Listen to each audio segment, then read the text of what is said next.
Hello! Thank you for watching the channel. This is Brandon Despia. Thank you so much for having a conversation with me about Branded. How you guys doing today? Just gonna have a quick stream today. You know, I've been very busy. Very busy. And let me turn this down a little bit. I've been very busy today, this week actually, so I haven't been able to do too much. So I wanted to get on here and practice some Master Duel, and then practice this this version of the deck based off of what the Fusion has recently showed. So yeah, I just wanted to do that while we chat and have a conversation, if that's okay with you guys. Hey, how's everyone doing? Shinju. How you doing? Carrot Patch, hey, what's up? Long time no see. Wasted 30 UR material by crafting a Masquerade. Kind of kicking myself on putting it in Super Poly. I mean, if you're comparing Super Poly to Masquerade, and yeah, you should have put it on Super Poly. Gonna be honest with you.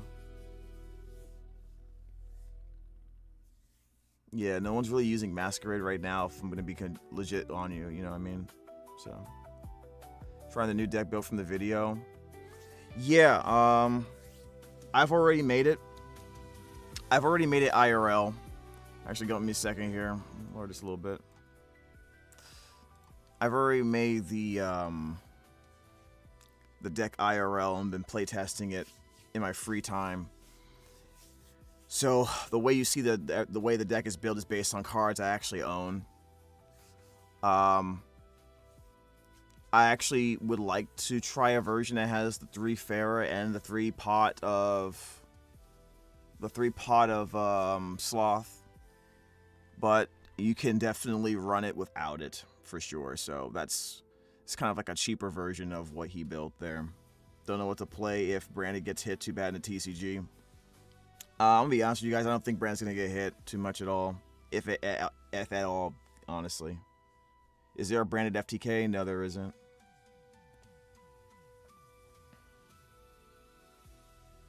Yeah, objectively speaking, the worst thing that would probably happen is Super Poly going to 2. If I'm gonna be legitimately honest with you guys, the only thing that might happen is Super Poly goes to 2. And then maybe the Fallen and Virtuous goes to 2. But as you can already guess, that really doesn't do anything. The Super Poly to 2 actually is annoying. And the Fallen Virtuous at 2 is a little more annoying because Branded can actually go through 2 copies. There's certain lines where I easily get access to all 3 in the same turn. You know, I have one. If I have one in my hand, I can get 2, and yeah, Branded goes through it too fast. I'll say that, but I physically do not see it happening. And if Branded does get any hits, it'll probably be Dracotail's fault again somehow. They'll probably, let me put it this way: we're more likely to have Femina get nerfed to 1 or 2 than have Branded get hit. I just don't see. Like, it had its blip right now where in the last few months where it was winning events over Cooltoon. But this percentage of players in the field running it was just way too low. Meanwhile, Cooltoon, despite Branded basically being at full power, still takes up about 40% of the field. It's just I don't see it. Another factor that people, I think, don't take into account is what's being played around it, right? And I'm trying to think about it from a design standpoint as a company, not just if I want to have a card stick. So it's pretty clear right now that one of the best ways to play one of their newest decks is Chaos. Right, the Chaos deck to run some Branded cards. That's one way you can go about it. Significantly nerfing that engine will inevitably hurt Chaos too. I don't know if they want to do that because it's a great way to draw people into Chaos. I also think from a design standpoint, Branded's a well-designed deck. It's strong, it's competitively viable, it's resilient to multiple formats, but it never dominates a format in the way that decks like Tearlaments, Snake Eyes, Cool Tune ever does, where they just take 50% of the meta. And usually when a deck gets hits, it's because it's being played overwhelmingly more than other decks. If Branded does get hit, it'll have to be something that is more indirect, which means to me, the only hit I see Branded getting is Super Poly going to 2. And it'll probably be a little bit longer before we see something like the Fallen and the Virtuous go down to 2. But even with the Fallen and the Virtuous, it's not nearly at the same power level as Super Poly. It's just a really strong, consistent card that pushes a grind game meta, in my opinion.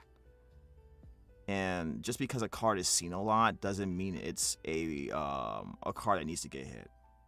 Right? Otherwise, we would have had Ash Blossom hit over here in the TCG. You know, one way you can adjust a ban list, or one way you can make certain cards weaker without putting them on a ban list, is through the introduction of decks and archetypes that inherently compete against it very well. And Chaos, to me, is an answer to Branded in a sense, because it does a lot of the same things very well, while also being able to use some of its cards. You can see a High Spirit hit, though. I don't see it. I don't. I strongly don't see it. Beelzebub plus Masquerade is instant win. Masquerade is not necessary. Masquerade is completely unnecessary. If you get the bezel out, I forget the name of the card again. The original Sin Keeper, right? Diabells. If you get Diabells out, that's probably enough to win the game. You know, assuming you're having a decent Branded board behind it. Branded is arguably close to a perfect design playstyle. Yeah. If you look at some of the way their decks are being made right now, I think Chaos is another example. It took, like I said, the Chaos Ritual deck is, to me, another way to play Branded.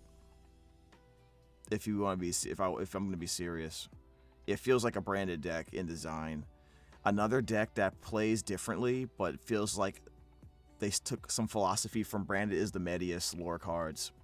Extensive lore, very marketable from a character design standpoint, uses multiple different archetypes of extra deck summoning to appeal to different audiences that prefer one or the over the other,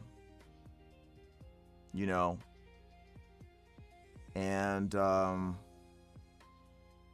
I think that's just gonna be what they need to do from now on,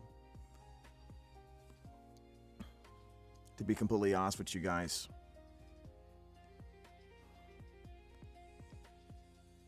Yeah, typically when you see something get banned, it's because people play it way too much, right? And they need a push product.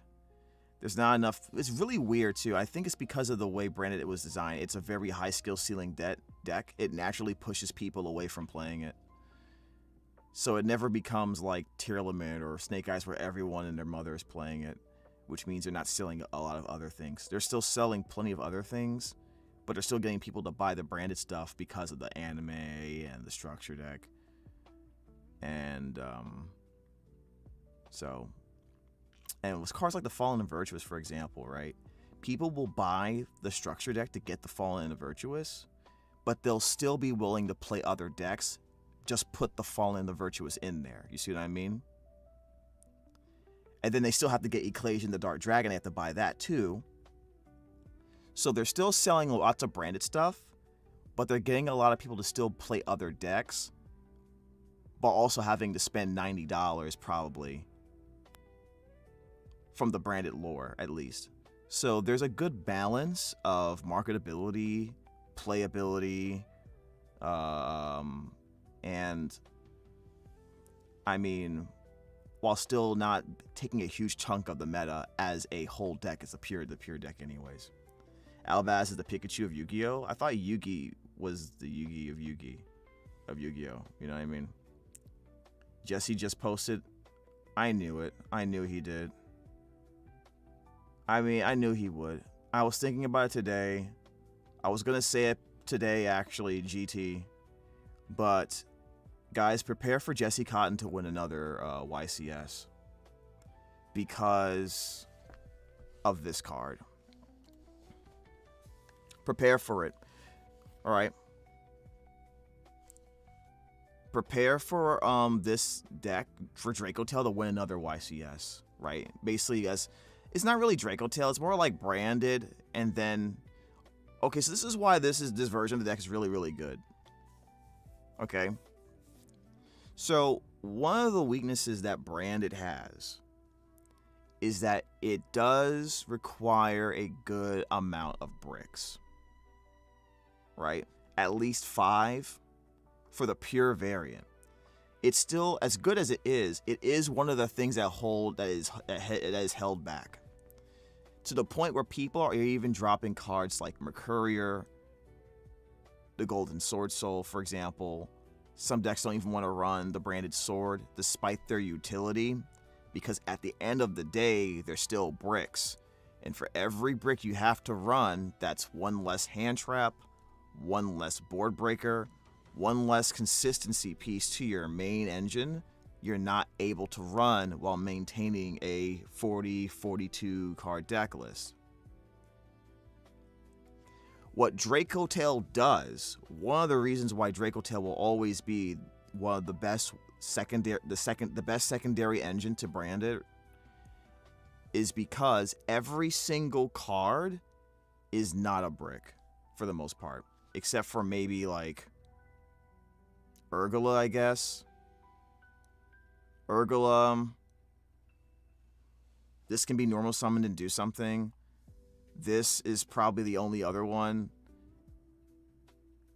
And like the bricks that it does have, like, you know, you don't want to see flame, you don't want to see sting in your hand. They're so overwhelmingly high quality, high utility, so powerful that it's worth running them, right? I don't need to have a Fallen Albaz fusion on the board for my Mercurier in my hand that's stuck there to be useful. I just need to set the flame. Same thing with Sting, right? I think your deck becomes more efficient and more compact overall now more than ever. And a lot of it has to do with the Mixuzia. Why do I keep on going back to that? So one of the problems with the branded Dracotail deck before, if you tried to build a deck like this, is that when you had Femina in your hand, you were very limited in the cards you can make in a heavy branded Dracotail deck. Because when you activated this, you needed an Albaz on the board, you needed Cartesia on the board, and you could only make Grand Guignol or an Albaz fusion, obviously, right? So if for whatever reason you don't have access to Albaz or Cartesia for whatever reason, or you need it for something else, you couldn't use them to make something. Now, you might be saying, well, the deck is built around getting it all the time. Well, there's going to be a lot of time where you can't get it, right? You can't use Femina with Aluber, right? You can't make anything with the Aluber, right? You can't make anything with the Springens kit by pitching a Femina, right? What Mixuzia does is it makes it so much easier to turn this into a very generic hand trap for branded. I dare say you could theoretically not run any of these cards, except for maybe Lucius. I dare say you probably don't even need to run any of these cards. If you wanted to run just 3 Phimina and a Lucius to search Phimina and maybe a Ketu, if that's all you wanted to run in Branded now, because this card exists, that is a possible strategy. And this just becomes a generic hand trap specifically just for Branded, right? So, being able to take a Spellcaster plus like a Tri-Brigade Springan's Kit and turn it into Mixuzia, which then becomes almost any of your other fusions because Mixuzia can use materials from the graveyard, is very powerful. Another thing that this does, Mixuzia again, that people, I've talked about this before, but Super Poly is a major deck in the format, a major card that you have to worry about. If you leave Albaz on the floor, or you bring it out at any point, you will get Super Poly probably for the Dragon that Devours a Dogma and lose. Or Secretarion Dragon, not as much, but typically it's going to be the Dragon Devours a Dogma because everyone has a Fallen the Virtuous package. And this is one of the things, unironically, that holds Branded back from being the best deck in the format. Because Super Poly exists. But not just Super Poly, because when you Super Poly'd Branded before, you would make some garbage like Garura or Mud Dragon. Super Poly into either a Secretarion Dragon or a Dragon that Devours a Dogma can be backbreaking against a Branded build. So with Super Poly at 3, it is naturally one of Branded's best tools and one of the worst cards you want to see playing against it. Because before, you had to have Albaz out to do the threaten multiple interruptions. Like, a lot of interruptions flow through the Albaz. And oftentimes, you were forced to do it earlier than you would have wanted to because of what your opponent's trying to do. They're trying to bait you out, right? Also, the Fallen the Virtuous at the same time is also one of Branded's greatest weaknesses because it pins down the Fallen of Albaz. And any deck can run it. This is another reason why I don't see it getting nerfed. Because these cards pin down Branded from becoming the best deck in the format. Despite everything we've done to boost the deck, a good chunk of the interruptions comes from this card resolving. Still. Okay? So if they were to nerf Super Poly, if they were to nerf the Fallen and Virtuous, it would hurt us. Yes. But it would hurt a lot of decks even more. Because unlike those decks, we can search and recover the Fallen and the Virtuous. Unless they take away that, this Lubellion, the Searing Dragon, then we won't like it, but we'll be fine. So, yeah, I honestly think that people are coping when they're talking about Branded hits. Outside of Super Poly going down to 2, I don't see anything happening. And once the ban list hits, we'll talk about and see if that's true or not.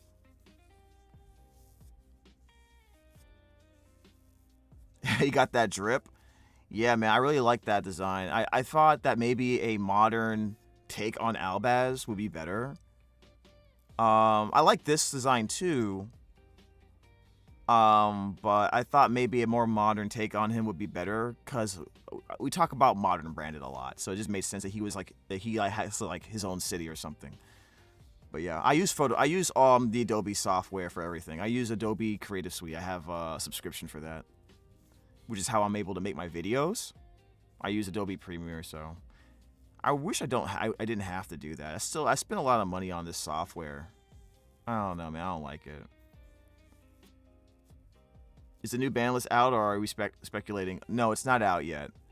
But I've been hearing a lot of chatter about banning like cards from Branded, and a lot of it is just unfounded. A lot of it's unfounded. So I was just explaining why Branded's not going to get hit as much as people want it to. I'm not even sure what they really want to hit that makes sense. They want to limit its. People want to say Branded High Spirits to 1. Okay, so does that mean you don't like Branded Fusion anymore? It's the, like, can we put this back to 2 or 3? Would you like that? Of course you wouldn't. So it just feels like they're just like, you always got people like this. They just hate to hate. Like, the reality is, I think 8% on average, the WCQ, there was a branded deck. Over 2,000 players. That's still a lot of players, but that's not really, like, think about it. Like, if you only was allowed to, like, build against one deck this whole month, what would you build it against? The answer is not branded. Sorry. It's just not. You're likely to see Rotary go to 1 or Rotary get banned before anything else happens. And Master Duel is a good example of what you should expect. You should expect Rotary and the searchability, the consistency for the searchability of Cool Tune to go down, and to throw it a bone because Super Poly is backbreaking for that deck. They'll drop Super Poly to 2. Now, someone said that Jesse Kotton made a video. Everything that is not my deck needs to be banned. That's the mindset of some. Yeah, it's a mindset of a lot of people. It's a lot more people than it should be. Hello, I'm new to Yugi, and you new to Branded. I have almost everything Branded but Fall of the White Dragon. I have 1 Ecclesia. Nice. Do you recommend me investing in the Fall of the White Dragon? If you want to play Branded for a long time, then your most important goal is to invest in 2 copies of Fallen of the White Dragon. So Epic Beowulf, you have to do that. I'm sorry. The good thing is that the rest of the deck, for the most part, is inexpensive because you can just get like a bunch of the structure decks. You know, this is a cheap rare, a super rare. This is a common. I think you can get this in super rare. Almost all of it you can just get out of the cheap bin. You know what I mean? Maybe Secretary on Dragon's still a little higher than most. I don't know. Short answer, yes, branded guides can be roughly split into pre and post white Albaz. It is that good. Yeah, man. That's true. Do we have any newcomers in the chat? It seems like we do have some newcomers. Anyways, let's go ahead and do some testing here. I wanted to do some testing with you guys and just talk about what I'm seeing here. So this is essentially a variation of the deck I saw from the video from the Fusionist. And I just told you the biggest reason why this deck is probably going to win a YCS or some version of it, which is why you guys should expect Jesse Kotton to basically run something like this. Would not be shocked if he ran a list just like this, except maybe he drops the Dear Servant. But I still think the Dear Servant's really good. It gives you it just gives you too much for 1 card, right? And it's Ash bait, right? So one of the reasons why Dracotail was so annoying to fight, because they ran branded and they had like so many cards that deserved Ash Blossom or the same type of interruption. There was no way for you to have all of that, and even if you did, you had to pray they did not have the branded fusion to back that up. You know what I mean? It was really annoying. You hate the game. I just want to win 1 jump into Master Tool, but the game hates me. So, what? Going second always and 0 hand traps when I'm second. Have you taken some time to like really look at your deck and see what's going on? While you probably will still have matches where you just get like annihilated because that's just how the nature of the game is. You may need to take a good look at how you're building your deck. And I don't mean like a cursory look. It may either it's the cards you have in the deck, the cards you don't have in your deck, or the way you're playing it, right? Like a play style thing, right? I have a question for the end board for Aeon. Usually you would send Lubellion to the grave for some cost to have a light fusion. Well, that's just an example. It's not like a usual hard thing. Don't think of the combos as I have to send Lubellion. You want to think of it as I need to get 2 different attribute fusions available for Hyper Invoke Aeon to be summoned. And since you only need 2, then it's just get a few extra fusion in the graveyard, and then make sure that the Mixuzia is not the same attribute as that dark monster, which is typically what's going to be going first. Going second, then you're like, okay, I probably want to practice lines where I'm making Lubellion while I have Mixuzia already on the board. So that means your order of your interruptions will be fuse into Mixuzia, then try to set up another way to get a light monster, fusion monster on the field or in the graveyard. And one way you can do that is perhaps you go into Fallen of Albaz and then you make a Lubellion the Searing Dragon. Chain Link 1, Lubellion's effect. Chain Link 2, Mixuzia, banishing itself, the Lubellion, and one other monster in the graveyard like a dark monster to make Hyper Invoke Aeon. On the resolution, your Lubellion will return some of those banished materials, hopefully, back to the extra deck to make a different monster. That's one way you can do it. Another way is you use the Fallen and the Virtuous, and you send either Lubellion the Searing Dragon or Despia Queritus, if you really have to. And that way you have the light monster ready to go. So, since that's the goal, then you have the next question you're going to ask is, how do I achieve an end board that lets me set that up?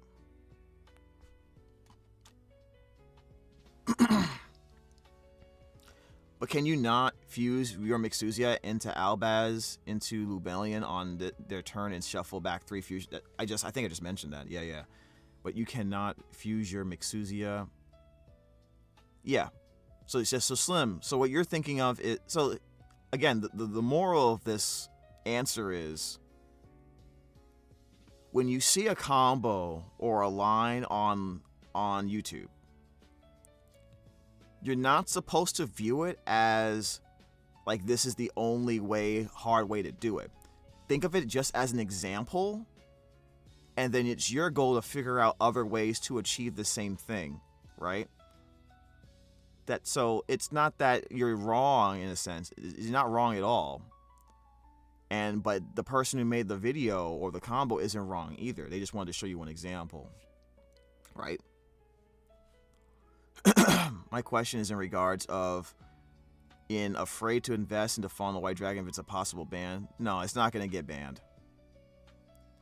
It's not going to get banned. I will say, I've always felt this about Branded. Branded is one of those decks where, if for some reason never gets hit hard enough to like be useless, it's not that it won't be the top deck in the format, like overwhelmingly in terms of representation, but it's almost always good. It's been good for way too long. And the only card that people really hit was Branded Fusion, and there was this trap card that enabled FTKs. They got rid of that. I forget what it's called.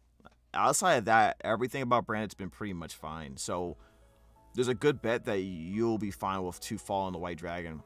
And worst case scenario, they'll drop it to 1, which I don't see that happening. And then you can just trade the other one, because everyone's gonna want at least 1 copy. And sometimes better just to keep it, because they brought Branded Fusion back to 2 before they brought it back to 1 again. So that's I don't know.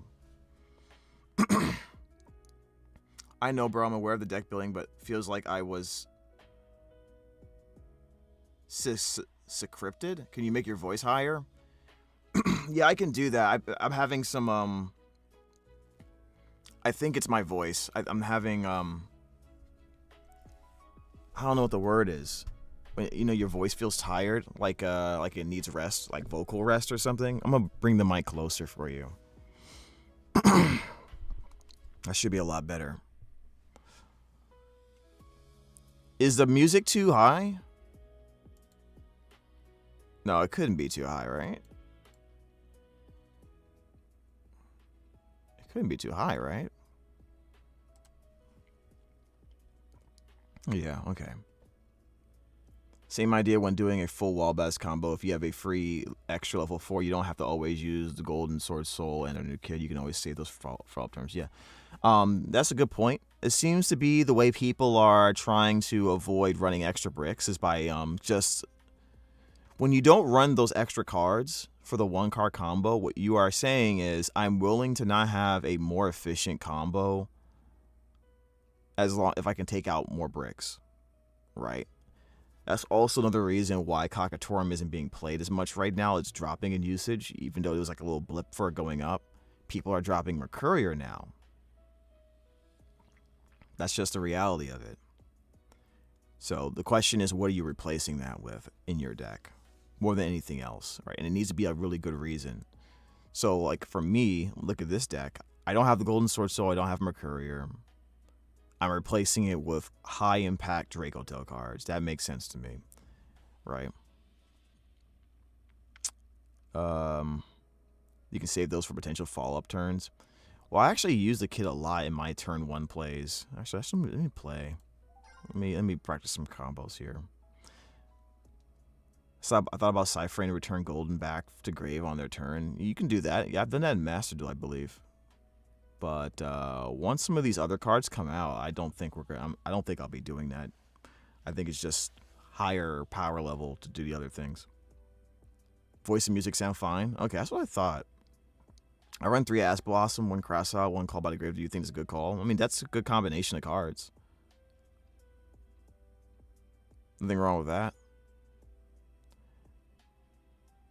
The only thing that's going to determine if that's a quote-unquote good call for you is you playing and seeing what happens. Dropping Kakatorum, I guess, is okay for people to be wrong. True.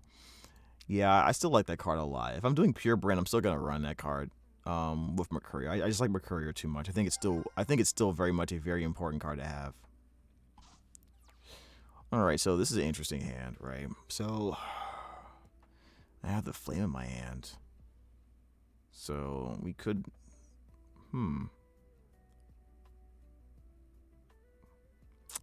Is there any way to get this Quem out? So, I could. Okay. Alright, I see what we can do here. So, in this combo, I think we use the Quem first. Right? We're going to activate Quem's effect. If they try to negate it with like an imperm, we have the Femina to make it into a Mixuzia. Or Arthalion, right? So, let's go and do that. We're going to dump the Fallen of the White Dragon. And I guess we can use the Ketu now. We're not going to get... Do we get the activated card? No. Well, I guess we can get the Urgula. Let's get the Urgula, because we're going to dump all of these. So what I'm going to do is we're going to activate the Femina here. And we're going to make the Arthalion. I'm going to go ahead and dump... Let's see. What's in the graveyard? We can use the Urgula to put back the Femina. And... do we want the Quem back in our hand? No, we can put the Malula back in our hand, I think. Yeah, we'll do that. So we'll do this right now. Okay. So we're going to activate the effect of... Now, we can activate the effect of the Quem, but we're not going to do that right now. We're just going to use all these cards. And I'm going to return you, and... we actually could just return you. Yeah, these two. And then we'll go Urgula. We'll trigger the Urgula. We'll trigger the Malulu. I'm gonna leave this on the board because I'm gonna want to synchro climb. I don't want to use the effect yet. Okay. So we'll go ahead and I'll dump this. I'll set this thing. And we'll set the Rahu. Okay. Cool. Now we activate this. And we're going to try to do the 1-card combo as much as possible. We have the Quem on the board already, so what's going to end up happening is I'm going to have to use the Quem as material most likely, unless I'm missing something here. So we're going to send the Dogmatica, the Titanic Clad. Activate Fall of the White Dragon, and we're going to go ahead and get the Ecclesia. You like Solemn Accusation and Judgment? Nice. Yeah, a lot of people like those. It's just a preference, I think, right? We're not going to activate any cards here. We're going to just simply go into Synchro Summon. So we're going to take these, and we're going to make the Fall of the White Dragon, the Ecclesia. Now we can use the Quem, and we should use the Quem to bring out a monster from the graveyard. Now we could get the Albaz here. We get out the Albaz, and then this Ecclesia needs to get a synchro tuner monster out, right? Which would be the Cartesia, or what we can do is, actually no, I know what to do. So we're gonna use the Quem, and we're gonna get the Albaz, and then we're gonna use the Ecclesia. And we're going to get the Springens kit. Okay. We're going to use the Quem as synchro material to make the gold, the 3 champions. So we'll make it with the Quem and the Springens kit. And this will make us the champions. And then we have a chain link here. Chain link 1, Champions of Sword Soul. Chain link 2, the kit's going to resurrect the Quem. And now we can go ahead and get our Cartesia. Man, I love learning Branded, but I'm so excited to try out the Fusionist Branded Dracotail at Locals next week and see the Rage Bait occur. Hey man, just take it with a grain of salt and just try it out, see what you can learn from it. I think it's a really good build, but, the pilot is still the pilot. Don't get too upset if you make a lot of mistakes. All right, so I have this Rahu Dracotail here, and I don't even want to activate it right now because what am I gonna make with it? I'm only running 2 Arthalion, and we already used Fall of the White Dragon, so we're not actually gonna be making this, except for making a second Arthalion. So we're actually not even gonna use it. I don't think we need to use it. I'm just gonna leave it there. Okay. So now we have this set up. Now, we can actually go... Yeah, we're probably going to do the normal thing. We're just going to take the Fallen of the... we're going to make this. Take the Dragon here and take the Champions. And we'll make the Red Albion here. And then we'll activate this. And I think we can actually... You either would go Mirrorjade here, or you would go into Mixuzia here.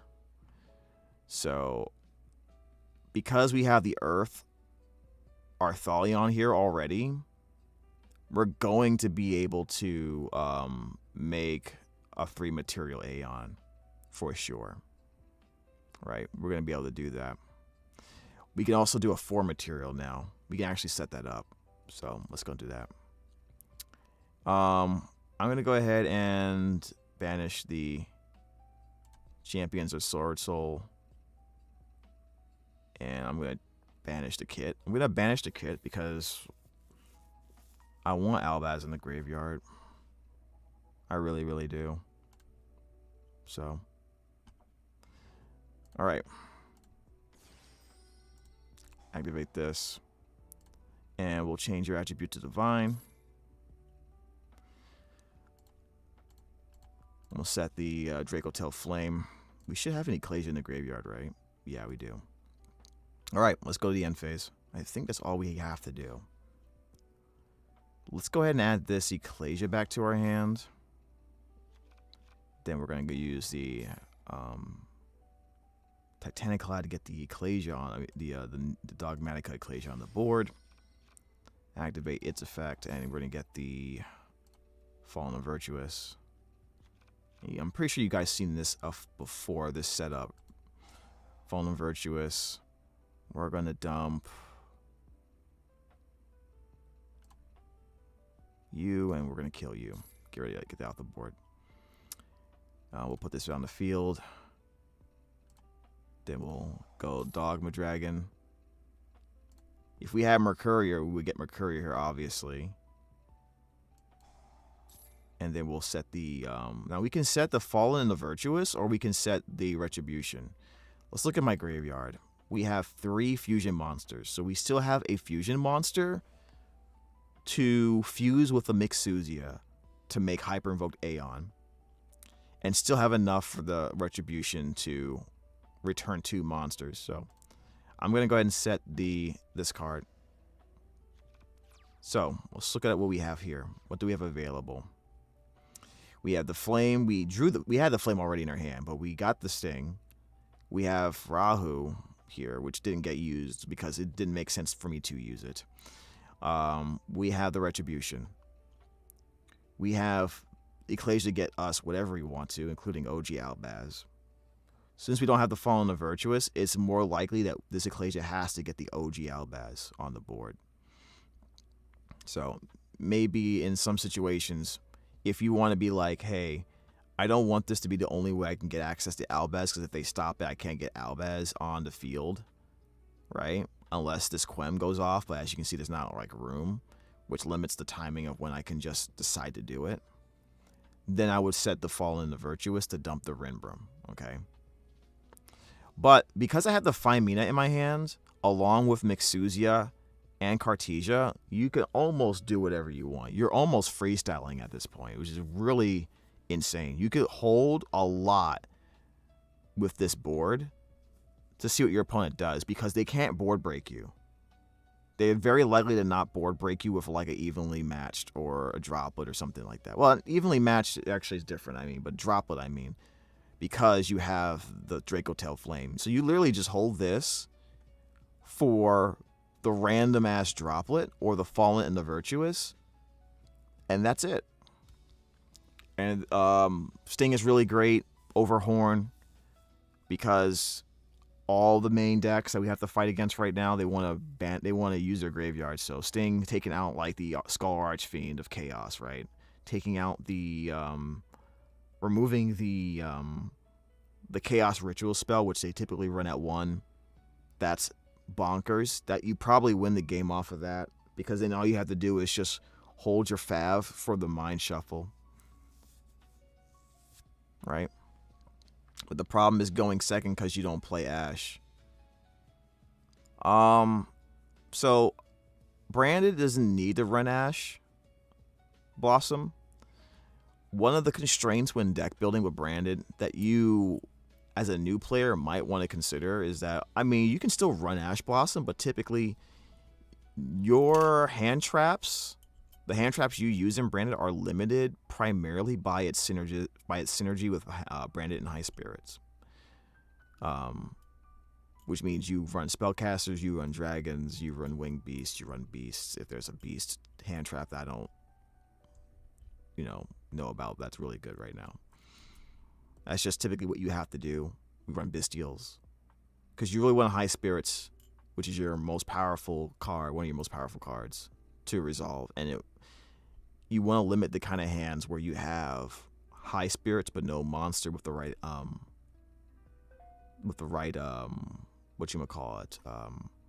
the right monster type. Okay. Now you can still run Ash Blossom with it either way, right? So it's just really a preference for you. You have to test and see how those go and take note of that. All right, so back to what I was saying was we can do a lot of crap here. So this Mixuzia, we can make this a 4 material Mixuzia, but we have to make a light monster. So in Dracotail, what we can do is, let's say we're playing against Branded and he activates Fallen of the White Dragon, right? So what I would do is I would do this. I would activate my Femina, and then I would make my Secretarion Dragon, probably dump this guy and my Arthalion, and put this up here. So now I have my light monster, and now my opponent can't even activate any dragon spells or dragon or spellcasters, right? What does that mean? That means they're going to try to kill this thing, right? I probably wasted their effect on field. Now they're going to have to play the Fallen and the Virtuous, for example, to get rid of this. If they try to hit that with the Fallen and the Virtuous, then I win. Because whether this getting popped succeeds or not, they have one less breaker to pop this Mixuzia. They have one less option to pop my OG Albaz from hitting the board. I still have Flame, I still have Sting, I still have Spell Trap Negate. I mean a special summon negate. So let's say they activate the Fallen and the Virtuous right here. I don't know why I did that, but we're going to go ahead and do... We're going to special summon that. I'm going to chain this to Mixuzia, right? Haven't even used Ecclesia yet, by the way. So, we're going to make our Hyper Invoke Aeon. We're going to banish this. We're going to banish this. We're going to banish the Artholion. And let's banish a Dark Monster. Right? So we just made a 4-material Mixuzia. Right? And we have room for Albaz, Ecclesia, into OG Albaz. If I go Albaz into the opponent's 2 monsters, let's say you have to let them play, obviously. In this case, if I want to, I can go, okay, let me take 2 of your monsters with my OG Albaz, make the Dragon that Devours the Dogma. I can return back my Secretarion Dragon.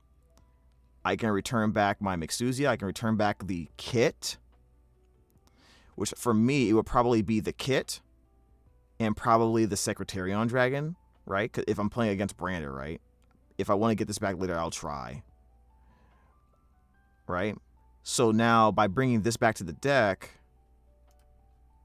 now my Ecclesia and the Dark Dragon can special summon that kit from the deck again. I still have Cartesia here to make Grand Guignol, to make the Dragon Devours the Dogma again, a second one. I can use this Hyper Invoked Aeon to make a Mirrorjade with the Albaz still on the field if I need to. You see what I'm saying? Like,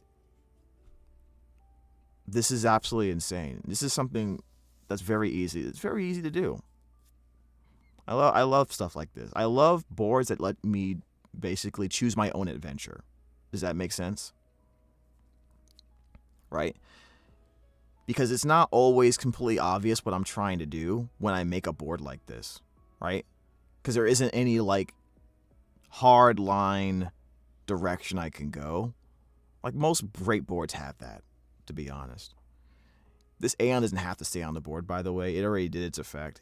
They can try to pop it, maybe. Right? They can try to pop it when it activates its effect. And then I can just turn it into like a Mirrorjade with my Cartesia, right? This Albaz right here, Hyper Invoke Aeon, stuff like that. I think Branded Lad might be the way. You mean Light and Darkness Dragon Lord? Probably not. Unfortunately, no. Chain blocking is the main weakness of Light and Darkness Dragon Lord.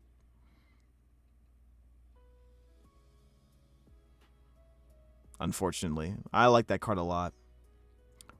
Only beast hand traps I'm aware of that are worthwhile are Meows and Hop Ear Squadron. I don't like either of those options. Yeah, exactly. They're both too situational. Yeah. Let's try another test hand. Let's try another one. Okay, so I guess we just activate High Spirits here. I'm pretty sure that's what we do. Dang. I thought about putting Urgula and Pan in my version of the deck. I decided to go just with Urgula and not Pan because I felt like I had enough monster interruption and monster removal already. So if I needed something to deal with anything that I feel like I have less of, it would probably be back row, right? So I thought Yugioh was better. Plus it recycles fine mana.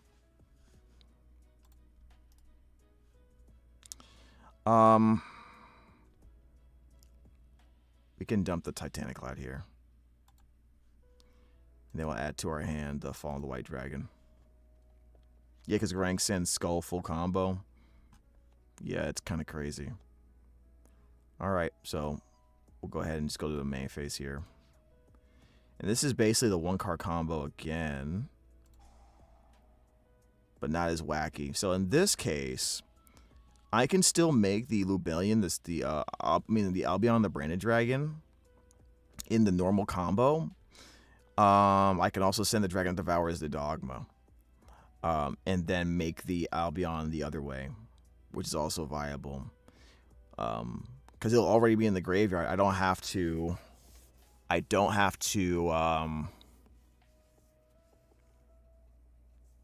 go out of my way to fuse into it and then kill it with like the Fallen Virtuous during the end phase. So I can just do this. Let's see what happens if I just do that. So we special summon this. Activate Fallen the White Dragon. Special summon this. Alright. Let's go ahead and make the Cartesia. We're going to get the Quem out here again. And dump the Tri-Regate Springens kit. Okay. And we're going to have to... We're going to have to do this. Activate the effect. We're going to have to get the Albaz again. Activate a card. Card can be chained. No. So we get the Albaz here. Alright. So this is without the golden sword, so this is what it looks like if you have no other monsters in your hand, right? So this is one of the problems I thought people were not considering. If you don't have a monster in your hand, you're not going any much further than this, but you can still do stuff, actually, right? You can still do stuff, right? So technically, you can still go ahead and go into the 3 champions of Sword Soul. You can still do that. Now, for me, I find it particularly interesting because now I can activate Branded Opening.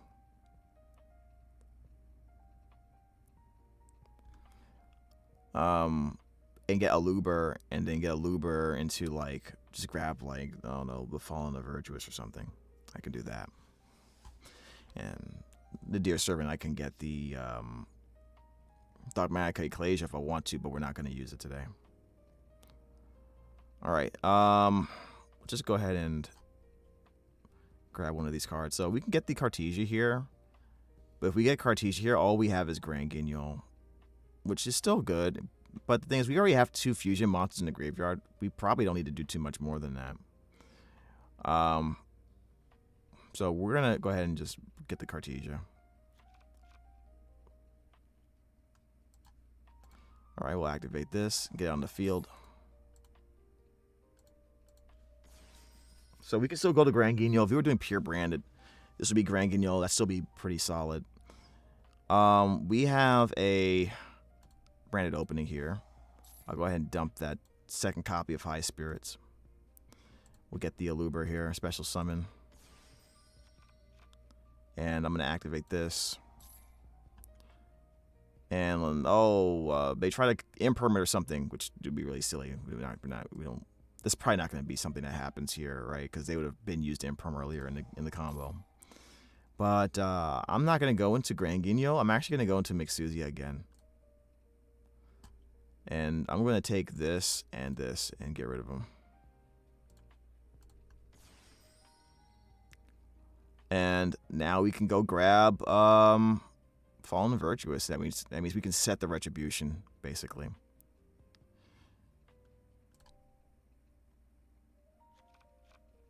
All right, cool.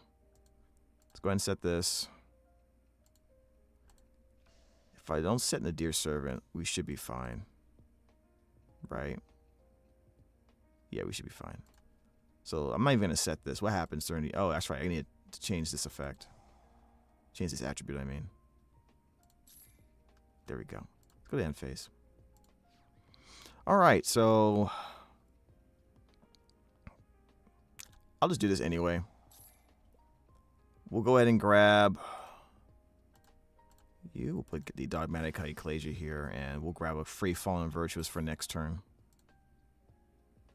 What even is branded? What do you mean? What do you mean? Can you explain that to me? I'll put this Ecclesia in my hand.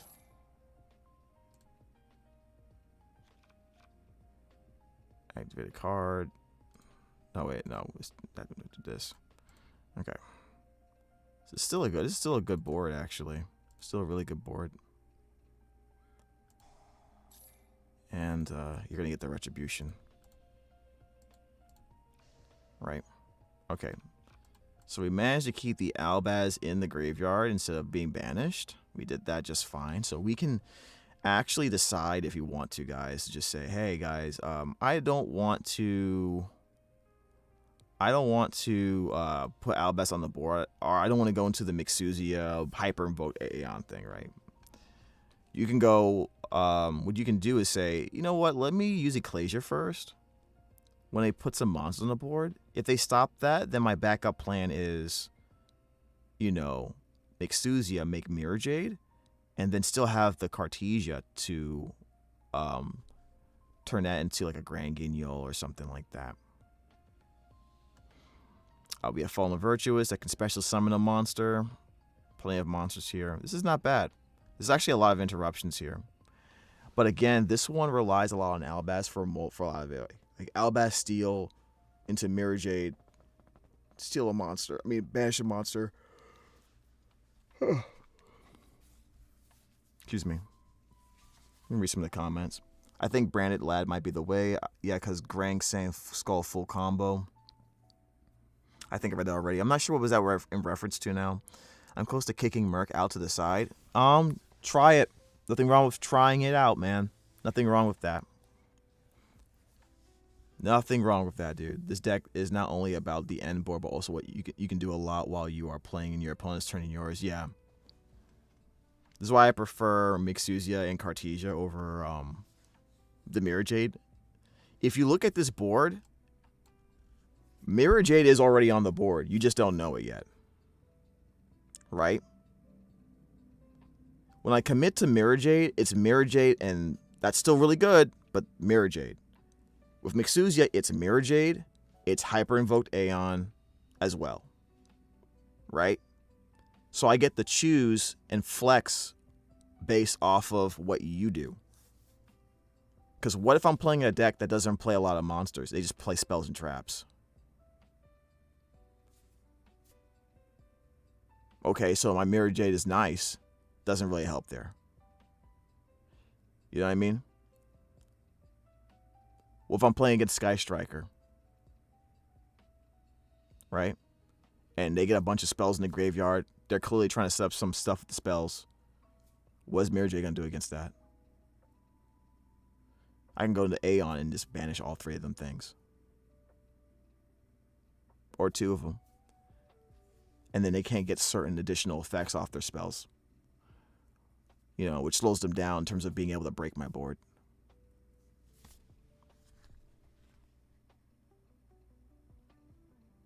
I'm getting a lot of messages from people. What's going on? What's happening? What is this? Hold on a second, guys. What am I being sent this for? Oh, I don't know what this is about. Okay, anyways. Yeah. Let me see here. What is chat saying? I still play Branded in red. How do people get Mirrorjade without it? They run Mixuzia. They use Cartesia. They use Fallen in the White Dragon. I mean, I'm sorry. They use Ecclesia in the Dark Dragon to search for it. They use, if they have an Albaz in the graveyard, they use the Fallen and the Virtuous to send Rinbrum, and then have Rinbrum resurrect the Albaz from the graveyard. And then they use OG Albaz or Cartesia with an Albaz on the field to get to the Mirrorjade. There's plenty of ways. Unfortunately, that means Branded in Red goes out in favor of more engine or going second cards. So it ends up being a more efficient route to remove the Fall in the Red. I mean, the Branded in Red. One thing you're going to notice, guys, is that there are a lot of good cards in Branded that aren't getting played, not because they're bad cards. But when you're trying to squeeze out every single bit of value and efficiency from your deck, certain things hit the chopping block eventually. And sometimes those cards come back. You know what I mean? What play is better depends on what my opponent's doing. And depends on what your play style is. Once you figure that out, you'll be able to determine what play is better. Right? And that will change between games. So you have to learn multiple plays. Maybe different decks are, maybe other decks are different where you can just do the same play over and over again. It's always the best play. Branded isn't like that. Branded is not like that. You have to be able to adjust on the fly. So like, it is what it is. Like this deck, like this play is better against Super Poly because they can't make a Dogma Dragon off my board. Right? But if I had Albaz on the board already, then I can go into Mirrorjade much easier. For example, right? If I left Albaz on the board somehow. So that might be better in a vacuum. But in the context of a format where everyone's running Super Polymerization at 3 and a copy of the Dragon that Devours a Dogma, do I want to risk the 33% chance they have it or draw it, and then you just win the game? Put me on a really bad disadvantage. My end board is Quem, Cartesia, Jade, Grang, Black Dragon. That's a really good board. That sounds like the standard 1-card combo board. Are you running the Golden Sword Soul and all that stuff? No, Branded in Red is wild. It is. You not understand what I'm saying. It's not about Branded in Red being good or not. People aren't running Branded in Red because it's bad.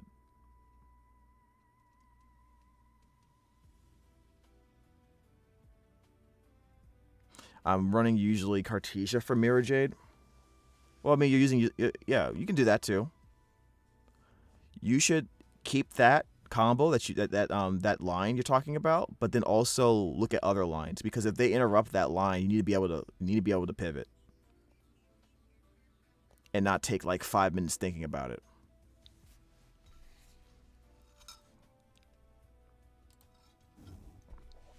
I'm drinking coffee here. I haven't had anything to eat yet. Probably after this stream I'll make some breakfast or something. Let's do one more, and then I'm gonna go play a little bit of Master Duel, I guess. I have about 30 minutes. Okay. Here's a good question. What do we do with a Branded Fusion in this combo? Oh, that's right. We're running Dracotail cards. Never mind. Doesn't matter. I don't even feel like doing the combo, but might as well. Let's see what happens. This hand is kind of crazy, actually. We have a special summon. We have a normal summon. We have a Branded Fusion. Let me see how let me test your guys' knowledge on Branded. Okay, let me test your guys' knowledge on Branded, man. Let me test your knowledge on Branded. So this is the deck. Take a screenshot.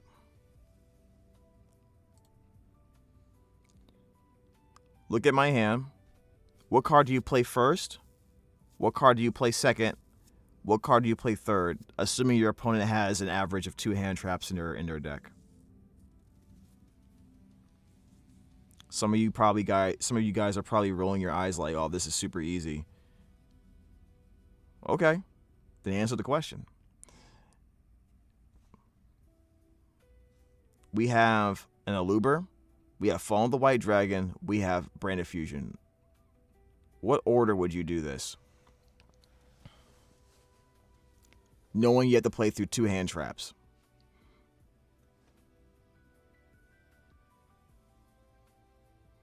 I'm just curious on what you guys are thinking. Only Golden Sword, no Dogmatica Eyes. No Dogmatica Eyes. No new kit. You don't run the new kit either? I think the new kit's really good. I think you should be running it. I've seen a deck that did not run it, I think. I saw one deck that didn't run it. But I think you should run it, man. It's that busted. Okay, so you would run a Luber first, William says. Okay. Anyone agree with William? Now, why would you do a... Now, tell me, why would you pick a Luber first?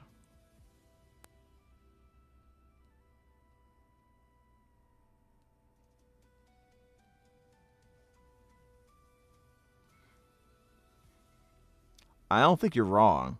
I just want to know why you think that.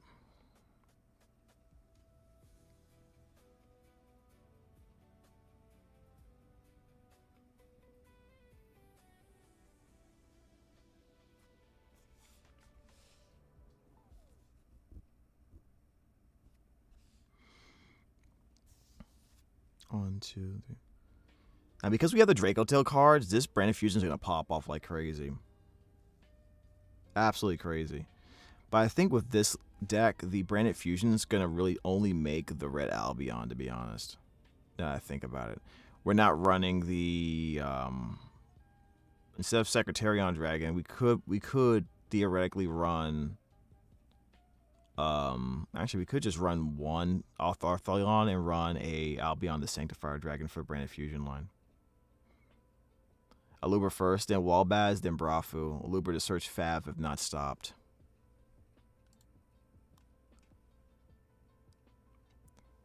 I would search High Spirits instead.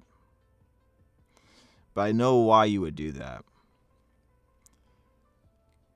If you normal summon the Aluber, and then you go follow the White Dragon, and they try and negate the Fall of the White Dragon, you can pop it with a Fav. Still get your Ecclesia and Synchro from there. Right? If I go get High Spirits instead, it's a little bit... I think it's a little bit better. Like, let me see here. No, you don't have the thing with... So yeah, we keep the kit. We haven't used our normal summon yet. So we would go Luber, get High Spirits, and we would dump the Fool Loss. Send the Rinbrum. Get Cartesia. So while Luber's still on the board, assuming it resolves its effect, we go follow the White Dragon, get the Ecclesia. Now we have a extender, the special summon, with the Cartesia that we would normally have to get with the Champions of Sword Soul. And because we haven't normal summoned yet, this Tribegate Springen's kit will replace itself in the combo line. Because we would normal summon it and fuse it off once we get a monster that mentions Fallen of Albaz in the graveyard. This also means that when we use the Champions of Sword Souls effect, we're searching for Pharah. And if we search for Pharah, that's broken when you're talking about Branded Fusion being in your hand for next turn. You see what I'm saying?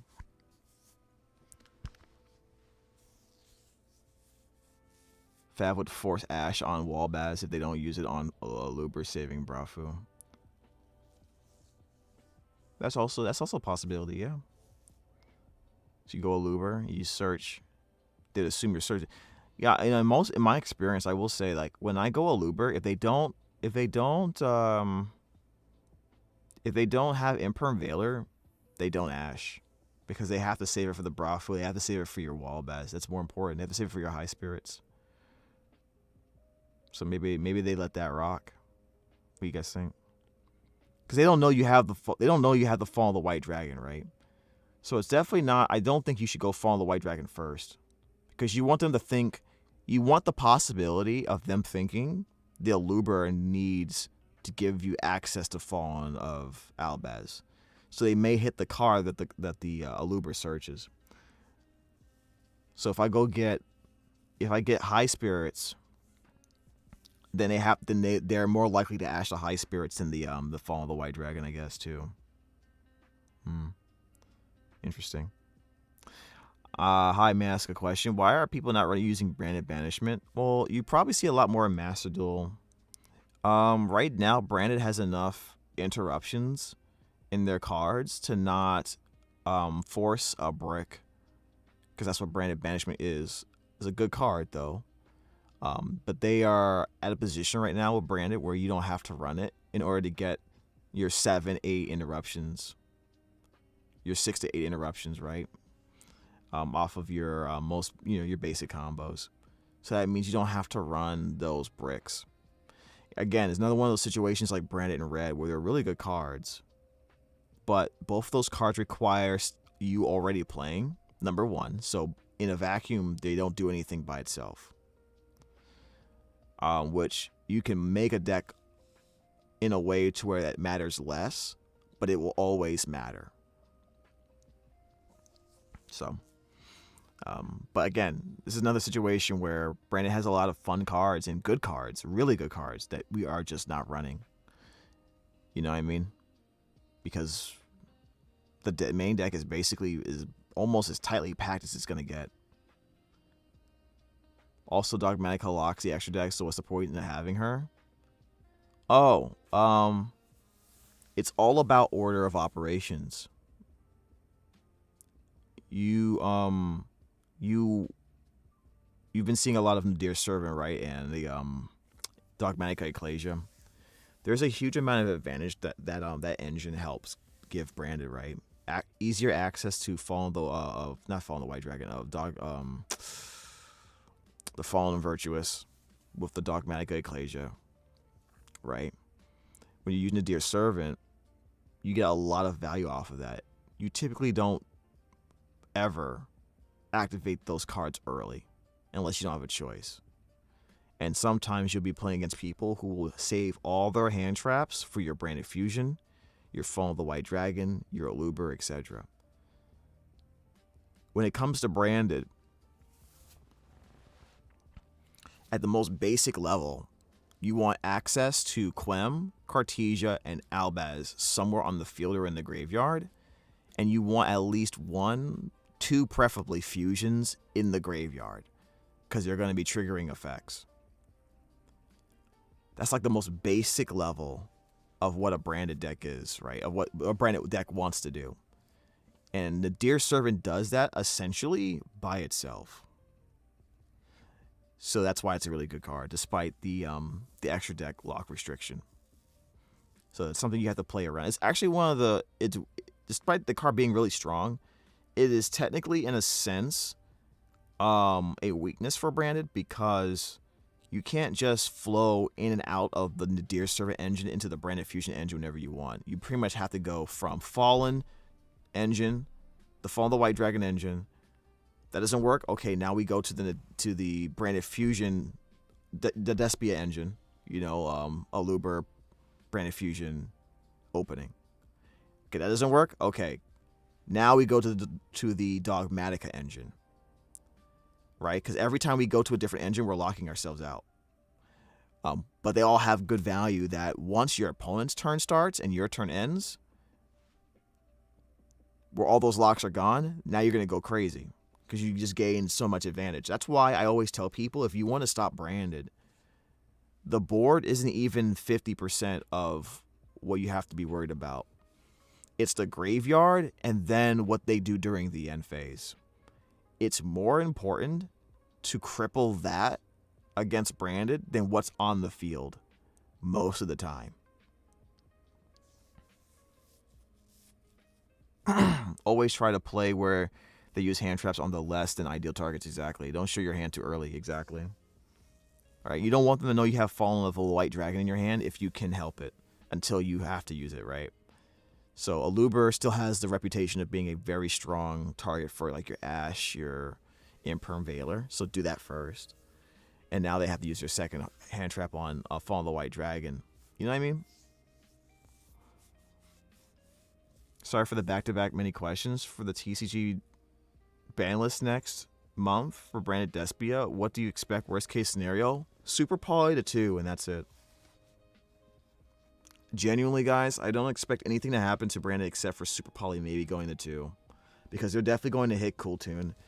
And if Master Duel is any indication, which it has been in the past, about what they might do, after Worlds especially, they're probably just going to nerf Cool Tune, and that'll be enough to give breathing room to the Chaos decks, which they, that helps them push product a little bit more. Branded isn't high enough represented unless something happens in Worlds where that might change.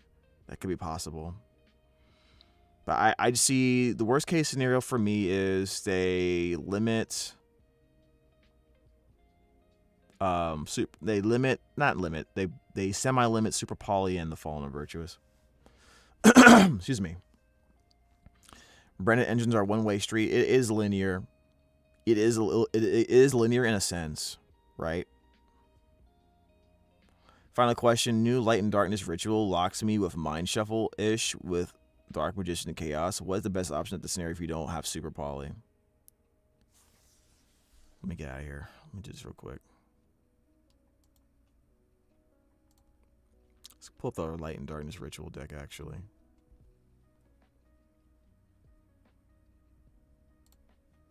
It's just like one example of what it looks like, right?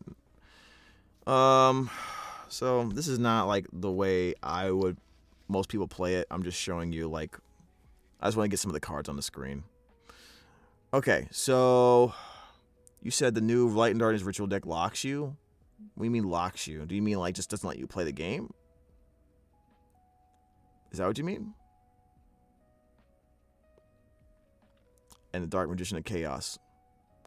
Well, you must be talking about this Black Chaos ritual monster then, right? I'm assuming you are. Well, let's read the effects. Let's do that. You can ritual summon this card with Light and Darkness ritual. So first thing there is, do you have a way where you can stop it from activating? Do you have a way to prevent it from activating? If you're playing Branded, you have a way to do that. Okay, so like Retribution, or if you're playing Dracotail Branded, you have Dracotail Flame. Okay, unaffected by your opponent's activated effects unless they target this card. Okay, so we can target the card. So the biggest target for that is what? The Fallen and the Virtuous. Maybe you run another card in your extra deck that can target to do something about these types of cards, like Borreload Furious Dragon. Also, spells and traps you control cannot be destroyed or banished by your opponent's card effects. Okay. So, while this card's on the field, you can't deal with the back row. Very nice. If this card is special summoned, you can add one spell from your graveyard to your hand. Absolutely crazy. Which means, if they have a really strong spell card in the graveyard, then maybe you want to banish that or just keep that in mind. And bear in mind here, you're not going to be able to just, like, stop everything all the time. Has an effect in the open game state. You can target one card your opponent controls, banish it face down. So Branded has the Dragon that Devours the Dogma. So banishing a card face down doesn't prevent it from being gone forever. However, you're not going to be able to fuse into that with Super Poly or Fallen of Albaz. So you have to just basically save your Fallen of Virtuous for either the Mind. So if you can get a board basically where you have Fallen of Virtuous, and let's say you have the counter trap, the Retribution, that means you don't use them unless you're forced to early. But you don't want to use them until the Mind Shuffle is on the board, because that's the first way they'll get this card out. Mind Shuffle, pop it with Fallen of Virtuous. Chaos Monster, the guy on the board, when it's summoned, they'll get a spell card from the graveyard to their hand. Okay. But their effect to banish is open game state. It's not quick effect. So before they get into an open game state, you use Fallen Virtuous, for example, that you saved specifically for this card, and get rid of that. Right? Or you save your Branded Retribution specifically to deal with this. Now, are there playthroughs? Are there play-arounds for that? Yeah, there is. Let's say early on, because they're going to typically know the way Branded plays, that you set the Fallen and Virtuous, that you set Retribution. One of their options is, oh, I'll just get Skull Archfiend of Chaos, get it in the graveyard, then I'll activate this effect from the graveyard, right? And then I'll be able to typically do this to try to get the ritual spell from the graveyard, right? You can only use each effect once per turn. Now, the effect here to not only get the ritual spell from their, get the ritual, what's the card again? Oh, yeah. If this card's in your graveyard or hand, in your hand too? Wow. You can target 3 other cards in the graveyard and or face-up banishment, including a card that mentions Light and Darkness Ritual, place it at the bottom of the deck in any order, and if you do, special summon this card. So, they could feasibly say, oh, you have Retribution, but you need fusion monsters to bring it out. Let me force you to use it early with the Skull Archfiend of Chaos. Get rid of those fusion monsters. You can totally do that. They can totally do that. So there is playthrough through that. But your main weapon is going to be the Retribution and the Fallen and the Virtuous. Which is why I was worried that people were dropping out the Mercurier, because if you end on a board with Mirrorjade, you should be able to end on a board with a Mercurier in your hand as well. So if they try to use Grifo, they have to worry about the Grifo getting negated. If they try to go Skull Archfiend of Chaos, you can just negate the effect with the Mercurier and not have to spend your Retribution or your Fallen and the Virtuous on that. You can just save it for the Mind Shuffle. You can just save it for the Ritual of Light and Darkness. I mean, the Light and Darkness Ritual. Right? So, that's basically the answer. Oh, let me see this card real quick.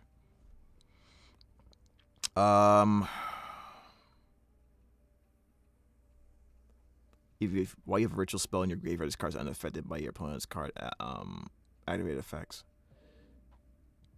That's crazy, man. Also, by the way, this Magician of Black Chaos can't do anything to your Dogma Dragon. Right. Worst case scenario, if they start bringing these monsters on the board, you're worried about that. You just fuse into the Dragon Devours of Dogma. As long as you have Ecclesia in the graveyard somewhere, or you're able to set that up in response to them trying to get rid of your card, then you can just make this a 3,500 unaffected towers. They can't beat that in a vacuum. Okay? They'll have to go out of their way to try to remove the towers effect and then kill it, and then not let you get the Fallen Virtuous off during the end phase. So it's kind of it's kind of weird for them.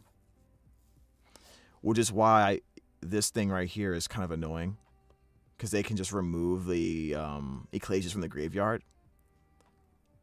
So I rather have the Mercurier or the Retribution just for Skull Archfiend of Chaos, and then just try to kill the Mind Shuffle with the Fallen Virtuous. But that doesn't mean they can't get Light and Darkness Ritual out, right?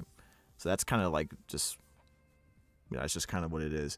The Branded versus Chaos is a good matchup for both sides. You know what I mean? It's not like an auto win for any side.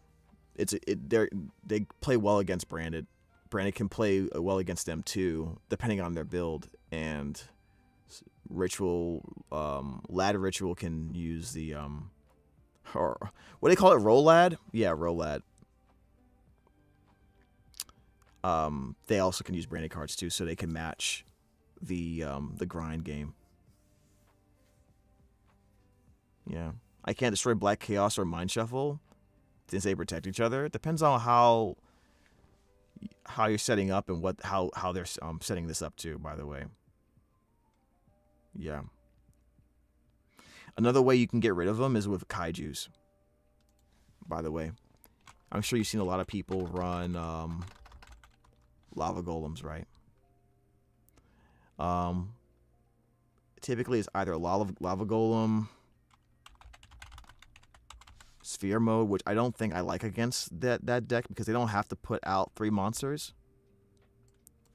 And then Santa Claus. Right? Those are your 3 options right now that are best for you to pick. You just pick, pick one and see what you like. Kaiju's is another option. So if you haven't thought of that, perhaps consider that. I will say, though, that Santa Claus is probably the most versatile. You only contribute away 1 monster, but people can play around Lava Golem by only putting 1 monster on the board. Same thing with Sphere Mode. They can just put 2. Their attributes, Lava Golem and Sphere Mode, is a little awkward.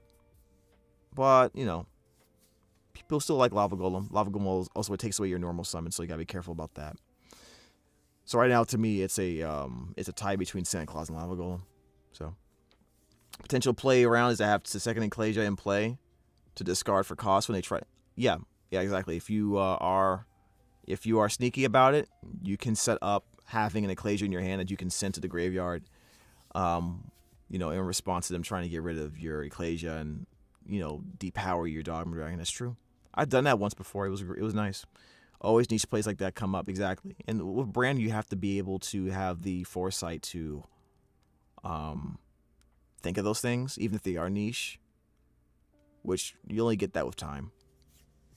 Why is Santa better? Kaiju doesn't let the enemy draw. Well, you're going to be killing the Kaiju before they can do that.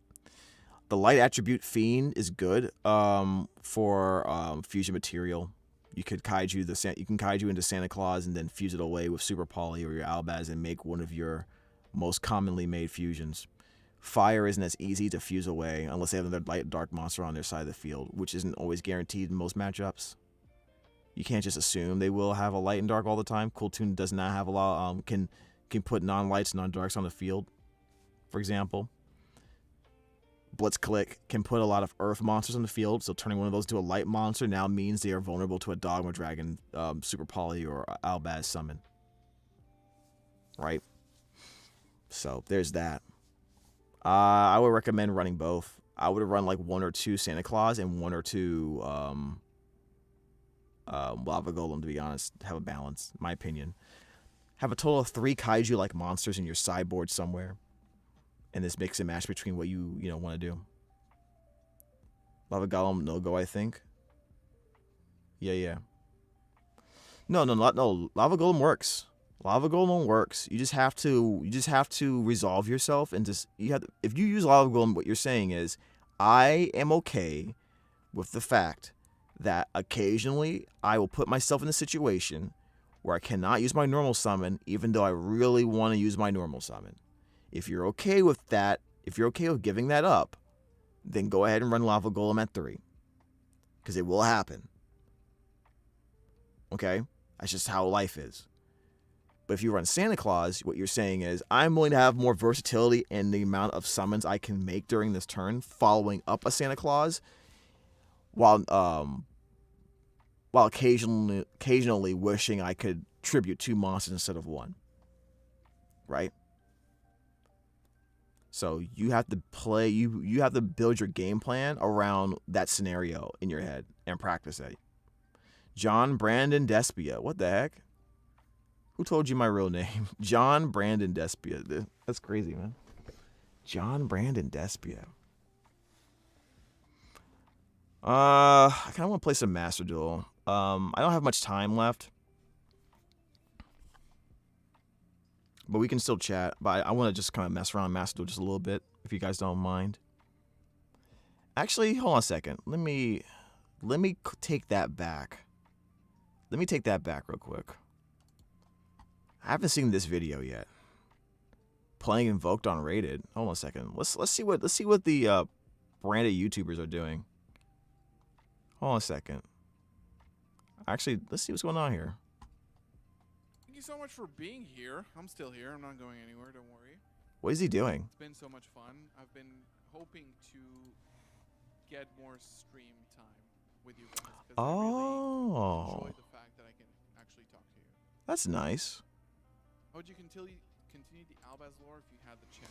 How did you guys think about that video that we made? Let's think about it. What do you guys think about that? Albaz and Ecclesia flown away out into the wild. I would want them. What's he talking about? Like ideally Oh, the live event is over? Counter. Oh, I didn't know the live event was over. Oh, okay. Well, I guess it's over.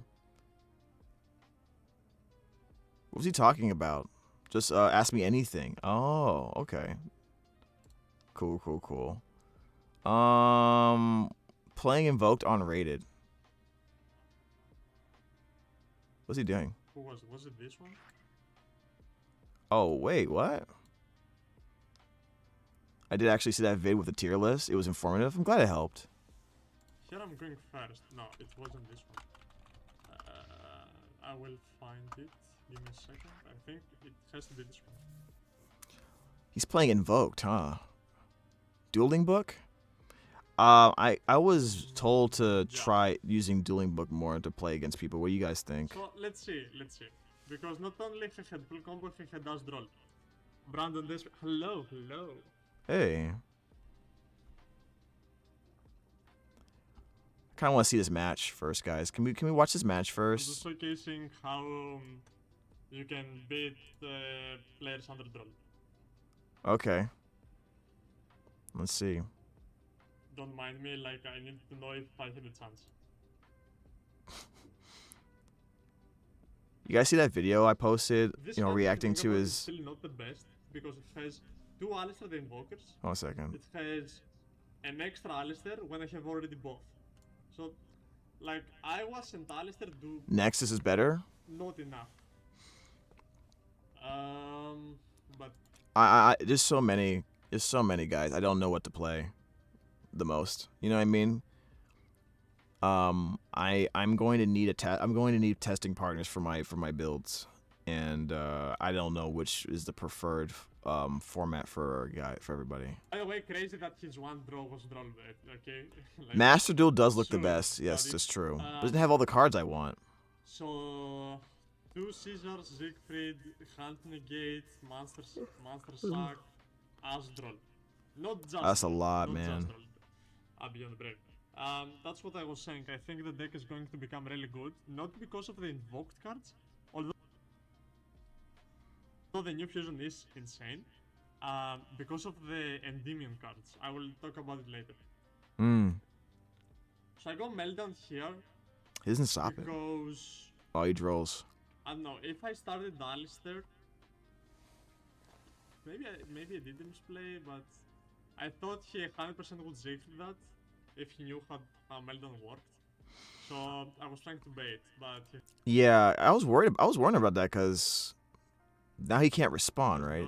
This is basically branded lost, I have right? 2 cards that search, 3 cards that search. This also technically searches. And I have Yes, 2 Ash cards Blossom. against us and this. Let's see. Don't ask me, I have no idea why he negated that. I guess play around the SP, which is fair. Alistair on this, negate, chain sword. He changed Caesar because he's stupid and he doesn't understand how Meltdown works. He had one chance to kinda save the play and change Siegfried on Meltdown or sword, probably. Yeah. Meltdown. Yeah, you can't use Caesar on Which he Meltdown. doesn't do, we call it judge, he tells him that he has to do that. I go Kianos, he now negates Meltdown, it's crazy. He's upset okay, that he's about to lose. That's what it sounds like.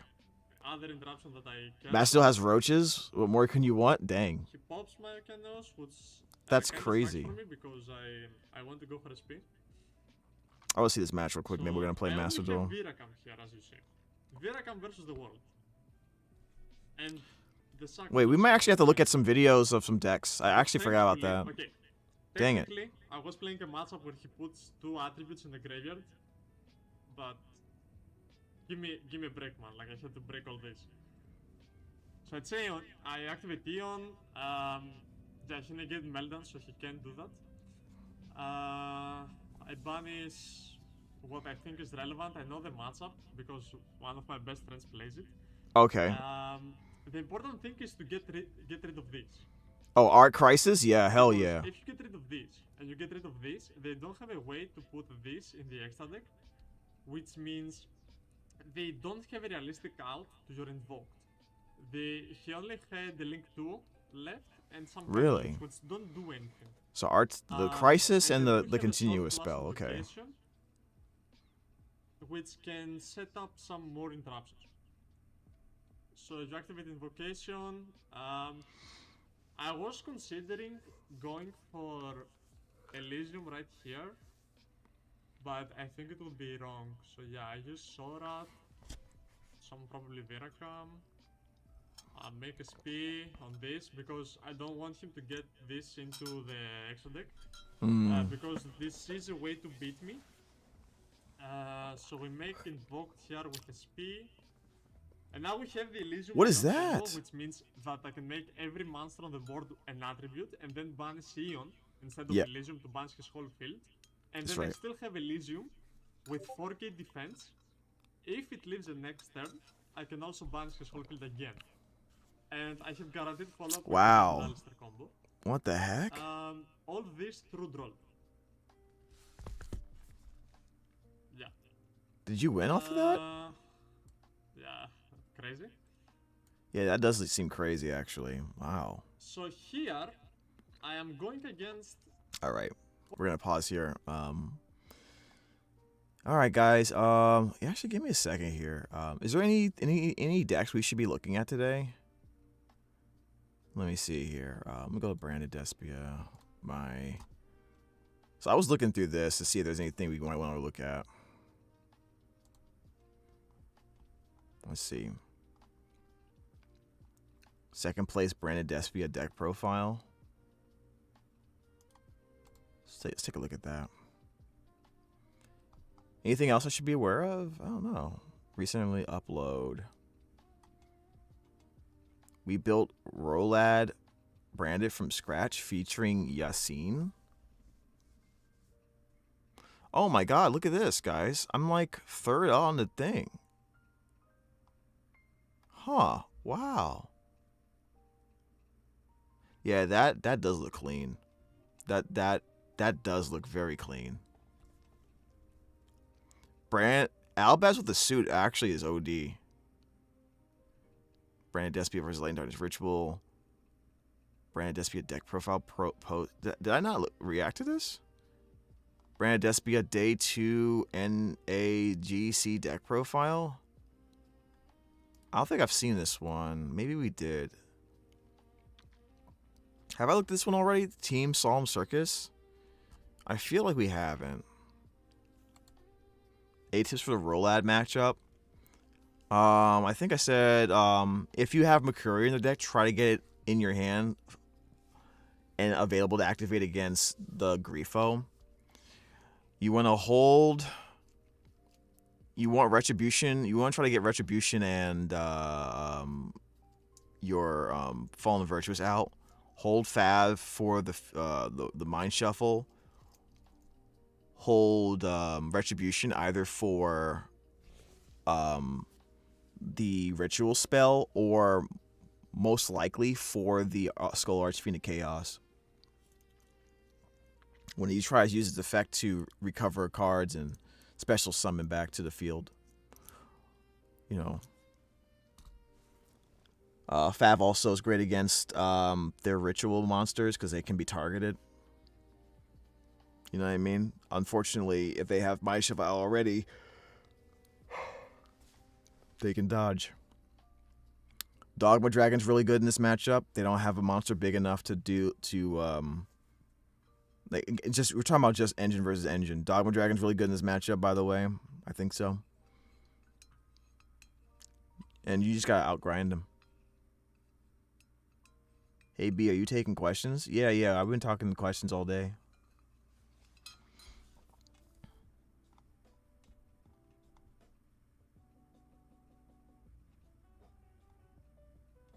Combo lines? Okay. Already got that one.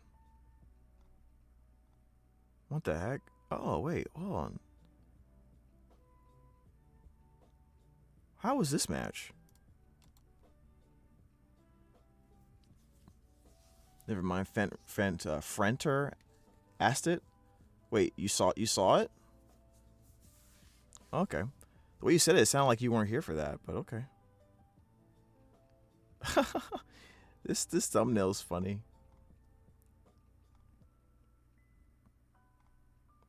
Did I not react to this? I feel like I did react to this, man. I think I may have done it already. Kenmer TCG. Let me double check here.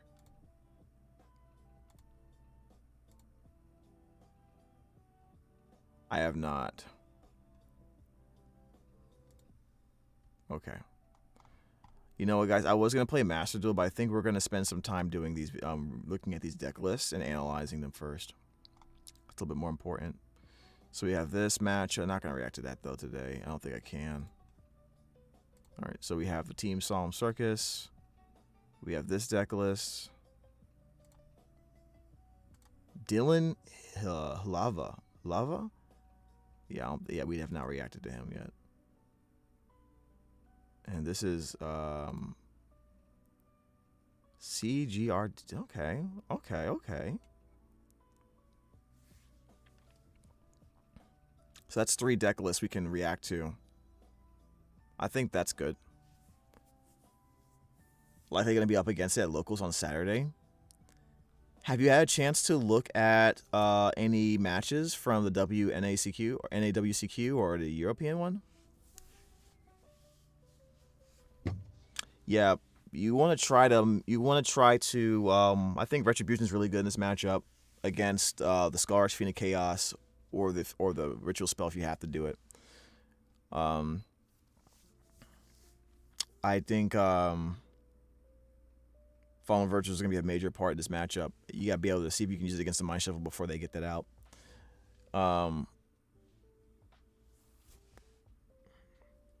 If you run Mercurier, then your job is to hold it for the Griffo. You know what I mean? After that, you just outgrind them. You just have to outgrind them, which can be really hard, depending on the build. I think the Azamino one is more explosive, but I don't know if it's the best one. I think the branded Rolad one is best.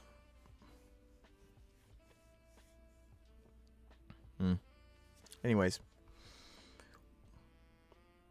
Also, keep in mind that it's new, right? So no matter what you do, win or lose, make sure you're asking a lot of questions with people. And, you know, it might take a while before it gets solved. Makes sense to me.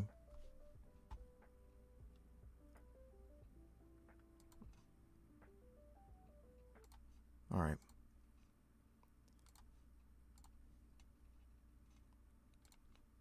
Let's see what this deck is about.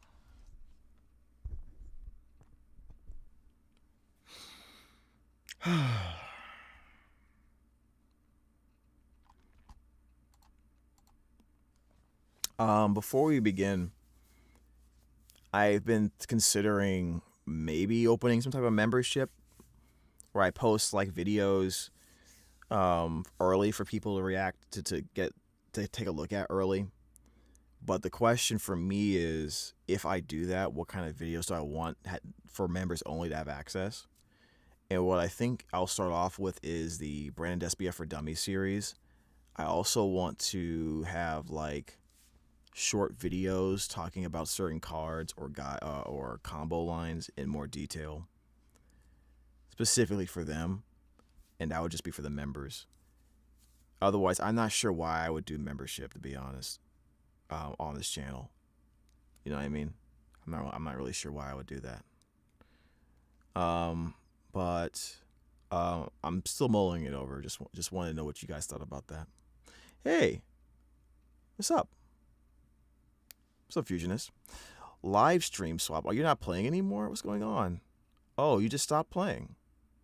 I figured you was going to be there for a while, and I was just going to, like, lurk. Thanks for coming.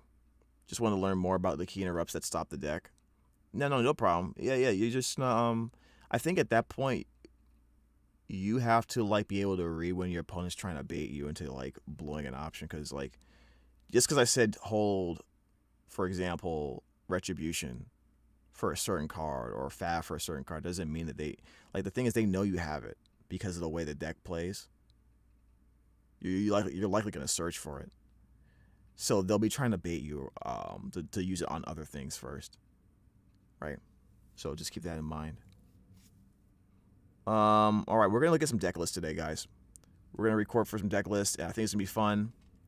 And you're more than welcome to repost a comment or say hi, YouTube. I'll leave this up on the channel eventually. The stream will probably be privated, or maybe I'll leave it just for the members. But if I do membership, that's what I'm saying. Unfortunately, I don't have time for Master Duel now. I have to get up and do my other stuff. All right, let's do it. And let me move this mic away so I'm not making smacking noises every 5 seconds. There you go. This is Brandon Despia. Thank you so much for watching the channel and having conversations with me about Branded. Today we got another Branded deck list for you. This one is from Team Solemn Circus. And with everyone playing Branded post NAWCQ and the European World Championship qualifiers as well, and having to deal with the Chaos matchup, having to deal with Cooltoon, Worlds coming up on the horizon, it's best to see what everyone is considering to be the best versions of Branded right now. And we're seeing a couple of trends, which I do go over in my previous video regarding what I learned from 7 WCQ deck lists. But we're going to see what Team Solemn Circus did, and perhaps we'll get some secret goo or ideas to make our Branded decks better and become better Branded players as well. So like, comment, subscribe, and let's get right into the video. Oh, and make sure you subscribe to Team Solemn Circus as well. What's up, guys? Welcome to the Team Solemn Circus live video. Here we're going over a Branded Despia deck profile. This is going to be the post Chaos Origins. As you know, we are in the season. This is what I'm going to be playing for the next bit. I was on the rollout train for quite a while. And thanks a lot, Fusionist. Really appreciate it. That for a bit. I'm going to hop back onto Branded. See how I like it. Hop back on the Branded. Let's go. The locals yesterday, so I can report how it went in the comment section down below if you guys want to see that. All right. But diving right on in, we are going to start off with the 2 copies of the Fallen the White Dragon and the 1 copy of the Albaz. This is pretty self-explanatory. We are going to be always playing this. Then we also are playing 2 of the Ecclesias and the 1 copy of the Dogmatic Ecclesia. Yeah, this is all standard right now. But still mandatory. Then we are playing the double copies of the Cartesia, as well as the 1 copy of the Quem, okay. The double copies of the Luber, and the 1 copy of the Albion. All right, so pause right there. All right, so this is 99%, not 99, but like I would say like 95% of the deck list right now. If you're a new Branded player, you'll probably run all of these verbatim. Whether you run 3 Aluber or not depends on if you're running an alternate option in its place. For the 3rd Aluber, I do think 3 of these types of cards are really, really good. You can get away with it though. But either you're running, if you're running Cockatorum, you're running Mercurial, for example. If you're not running Mercurial, you're running either a 3rd Aluber or you're running like even something even more niche like the original Spring Ins kit, which I'm starting to feel like I might move towards using that a little bit more just to test it out, because a lot of people are dropping out the Mercurial. So, and I personally like to diversify my normal summons, which is, why I side away from 3 Aluber in most of my builds. But this is exactly what you're going to run most of the time, right? This is probably, I don't think anyone's confused about that. That's going to be it for kind of your Branded package. We also are playing the 1 Mercurial, the 1 okay. The 1 Sword Soul. You do okay. Unfortunately, in the bricks, I do not like the Golden Sword Soul myself, but because of the fact that you want to be able to make double synchro now with the Golden Sword Soul, synchro or the synchro, whatever, triple brave Sword Soul synchro, you have to play, unfortunately, the Golden Sword Soul. You can cut it going second or post side when you know your opponent's going to be dropping you with the Fuas and Prelias, which is going to be in everyone's side deck or main deck. We're going to pause right there. Okay, so is it true that you have to, quote unquote, run the Golden Sword Soul to get the double synchro? No, that's not true. If you want a true 1-card combo where you don't need to have any other cards to rely on, then yeah, you would want to run the Golden Sword Soul. And there will be some lines where if you don't run the Golden Sword Soul, in order to get the second synchro, you'll have to use the Quem as material, which, isn't the worst thing in the world, because you have theoretically gotten the Ecclesia synchro out, and you do have a Fallen the Virtuous backup if you need to use it for a special summon, not of a pop. Instead of a pop, I mean. That's true. I love the Golden Sword Soul, but what you're seeing is, if you look at what he has here on the board, People are taking out the Mercurier. People are taking out the Golden Sword Soul, right? So these would turn into breakers or some type of hand trap or a starter, right? Like maybe a third Luber and a third opening, right? And you typically see that more in builds that are going to run more copies of Pharah, right? Because if you're going to run like some new tech, you typically want to look at your bricks and see, and see if I can replace those instead of like a starter or a hand trap. That makes sense to me. But if you're a new branded player, this is probably what you want to do, right? 100%. But you want to see them all when you're going second, so you can cut that obviously when you are going first. This is why I really like Pot of Sloth right now. But I don't like it myself. I think that it is necessary. But all of these feel really fluid. I know you don't need 3 Cartesia. That definitely is cool. I've seen some lists play 3, and I'm like, that's just absolutely wrong. That's too much. That's too much. Albion still being able to play. I think this is going to be the perfect ratio. I would say so. Yep. Cards. We're playing the 1 copy of the It's a very fundamental build. It's absolutely mandatory, and we also are playing the 1 copy of Pharah. So it's really. I will say the Bystial Magma is not mandatory. It's not. I do like it in the sideboard or in the main somewhere. Right. You're noticing a lot. This is a weird observation I made. There is a lot of lights and darks available for Bystials to kind of run rampant, but you're noticing they're not really showing up in huge droves. Really, really crazy, huh? That just shows you how much little room we have in the main deck for Bystials, right? And Pharah has emerged as a super, super strong new way to just obliterate boards. Once this becomes a factor in our branded high spirits, our opening, our branded fusion plays even, that being said, you can get away with 1.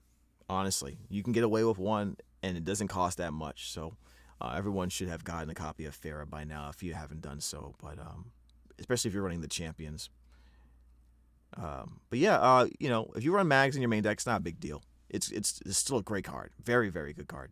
Cool with this card is that you can actually search it off of the new synchro, and then you can actually use this with any of your cards as a board breaker as well as just not any piece. In the but yeah. mirror match, you can end up using it, revealing the Fallen Virtuous, and all of a sudden your opponent cannot respond to your Fallen Virtuous when you're able to play it. And it puts you a higher advantage in the in our mirror matches, as well as you can use it on the branded opening. You can also use it as both turns, going second to be able to kind of push through and be able to snatch steal stuff as well, which is pretty nice. I mentioned this way, way earlier in the previous, like before this card was released, I believe. But the reason why Pharah is, I think, a must play in branded right now, or really close to it, is because it actually enhances your.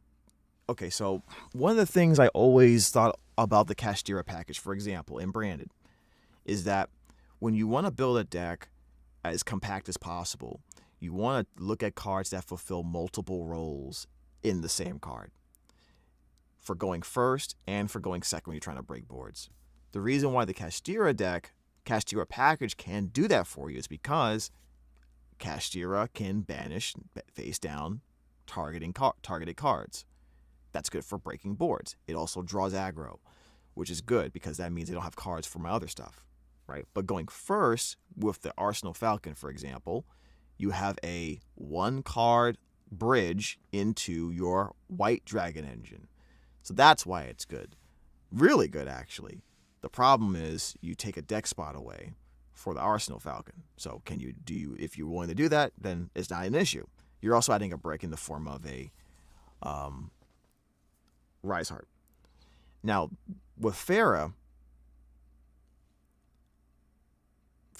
is a card that enables you to play through hand traps going first and going second. It's also a huge 2800 body, right? So it also has a non-targeting steal function, right, from your opponent. That's absolutely absurd. Absolutely insane. And the fact that you can search for this in your combo means you don't have to fill your deck, if you don't want to, with a bunch of Pharah, which, to be honest, in branded, you might be saying, I don't want to run 3 because I don't want to have a Pharah and no way to use it. It's very unlikely if you run 3 high spirits, 3 opening, or even 2 opening, plus branded fusion with a Lubellion in your deck, that will happen. Straight up. Right? And Pharah in your hand with no way of special summoning it is still really, really good, because think about when people were running what's the name of that card? There was a spell card that people ran to try to like prevent Ash Blossom from taking out their Branded Fusion for a little while. I forget the name of the card, but people try to do that in Master Duel and in the TCG for a while too. We were very much focused on resolving the Branded Fusion. I think it was a card they put typically in going second. Sometimes they would get off a thrust. But what I'm trying to say is like just being able to make sure certain cards go through when you know your opponent on average will have 2 hand traps in their opening hand, and they might have a board of a whole bunch of Omni Negates. That's really, really strong, right? And then the really crazy thing about it is, if I activate this, right, revealing like Branded Fusion, they have to probably negate my Pharah, right? They'll have to negate, yeah, Sales Ban, exactly, Carrot Patch, it's Sales Ban, thank you. They might feel like they have to negate the Pharah, right? The other option is to negate the card that comes after the Branded Fusion or whatever I play, that I prevented, interaction with the Pharah. And man, that put to me, if I was in that position, that'd be a very horrible position, because now I know their High Spirits and their Branded Opening is now another board breaker that can chain block, by the way. Like if I go Opening, for example, and I send the Pharah to summon the Quem, my Quem is on Chain Link 1, gonna dump, let's say, Tri-Brigade Springen's Kit. Maybe I have a Albaz in the graveyard. Chain Link 2, Pharah's gonna special summon from the graveyard. Hello? Like, okay, so now I have to negate the Pharah, but I don't want to negate the Pharah, I want to negate they want to negate the Quem. That's stupid.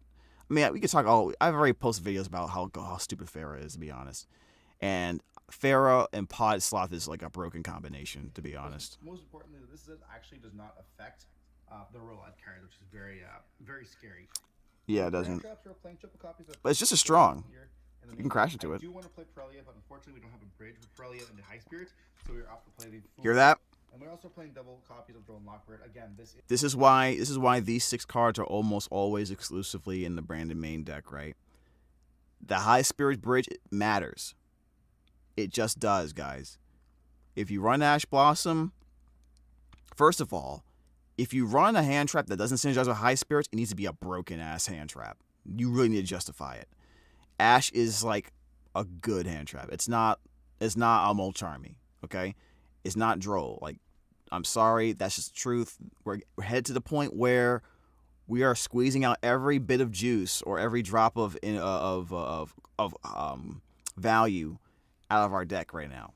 Is going to be simply because the fact that it is a bridge, and I want to have... I've seen a lot of people Ash Blossom go into the side deck though. And these are just also going to be the best hand traps in the game right now. We're not playing Ash because it is a low impact hand trap, unfortunately. And as you guys can see, you're in that phrase a lot. Low impact. We are playing a board breaker approach as well, which Branded can do with ease. Yeah, much better. Spell cards, we're playing triple copies of Fallen Virtuous. Yes. Broken in this deck. It's fabulous. And, get it? Just tells you how good it is in its own archetype. Mm-hmm. Copies of High Spirit. This is the card people should hit. Ash this card, please. Does so much. Get you all your searches. We are playing the 1 Branded Fusion because it's at 1. Now I'm opting to play double copies of Branded Opening because I do like the Pharah, as well as if I send it off the copy of the Albion, I want to have them in the deck. You're rarely seeing a lot of 1 Branded Openings anymore. I think people are slowly, coming to the idea that if I'm gonna run Pharah, I definitely want to have like enough cards that just potentially let me special summon that thing. If you run 1 Pharah, I think this is the right ratio. 3 High Spirits, 2 Opening. Anything more than that, it needs to be triple of both, right? Because you remember, if you're running Lubellion, Branded Fusions also can use the Branded Fusion can also use the Pharah in the hand. Make Lubellion Chain Link 1, Lubellion Chain Link 2, Pharah special summon from the graveyard, right? And then you make another fusion monster, right? With the Lubellion. Let's say it has an effect on summon. Chain Link 1 that, Chain Link 2 Pharah Steel. So that's really neat that we can do that with Pharah, like multiple chain blocking opportunities. for the grind game. And I am also playing triple Okay. copies of the Nadir Servant. A lot of the times you guys have seen lists on the channel that's only playing 2. I am bumping this up to 3 right now because I feel like it's really necessary, as well as it makes siding a lot easier being able to take it out and going second and put That's in a fair. lot of work that you guys will see. In a perfect world, I would run 3 of all of these. I just love them all so much. I think if you run Farah, this should go down to 2, Nadir Servant. I've been thinking about this for a while. I think if you run Farah, even at 1, I think Nadir Servant should be at 2, and the opening should be 3. If you're going to do this ratio, right? 5. If you're going to do a total of 5 between opening and Nadir Servant, I think opening deserves more of a, maxing out. If I was going to do that, but this also works too. Just saying. I just say I prefer that. That's going to be it for the branded cards as spells. Sorry about hitting the camera there. Now Don't worry about it, buddy. Breakers. We are playing the best card in our deck, Super Poly. Yep, super polymerization. This card's absolutely Hell no. I see it going to 2. I see it going to 2 for sure, guys. If you're someone out there who they're tired of losing to Branded for like the 8 millionth time, you think they should ban like 5 cards from the deck. Sorry to disappoint you, but that's not happening. What will probably happen though is, super polymerization getting hit somehow, which I think Master Duel put it to 2. I suspect the same thing will happen here. broken. I can see it 100% going to 1, but we are playing well at 3. We are playing triple This crown. deck is very standard, man. I know a lot of lists are also Ooh, playing triple crown. I prefer playing. Hold up, this is the Lucas Sacco. Hold up, this is the Sacco build, or is it? 3 crown. I don't like this. I'll tell you why. Well, let me tell you why it is good first. We just saw in the WCQ all over the world that Cooltoon took about a huge chunk of the meta, right? Like, number 1 deck you want to play against is Cooltoon. You have to prepare against that. Crown is good going first against them. They can't synchro off their monsters with the Cooltoon synchro. It puts them in a really bad position.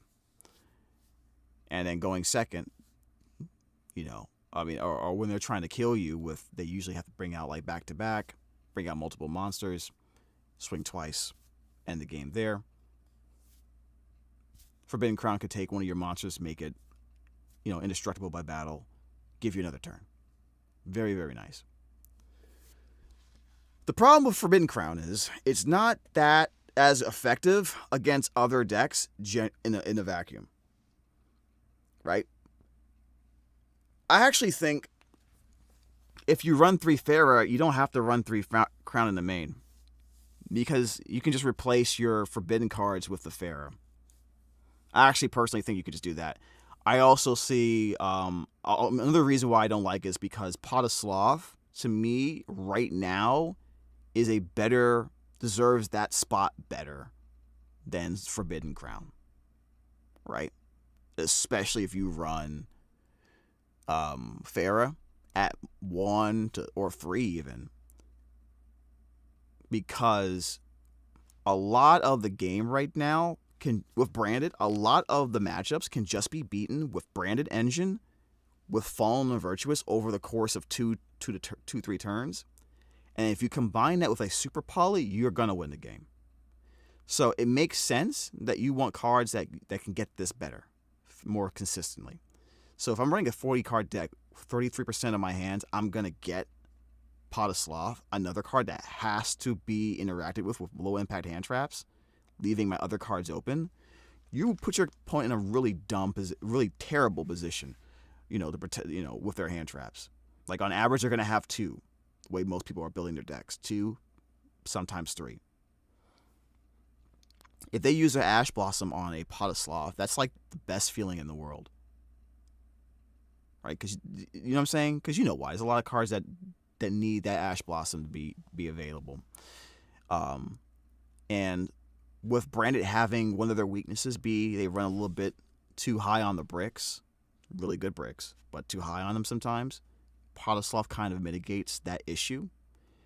So it's doing a lot for you going first and second. I'm going to go ahead and continue. I'm surprised he's not running like 2 crown, 1 droplet, or 1 droplet, 2 crown, to be honest. I've seen a lot of decks do that. Have a mix.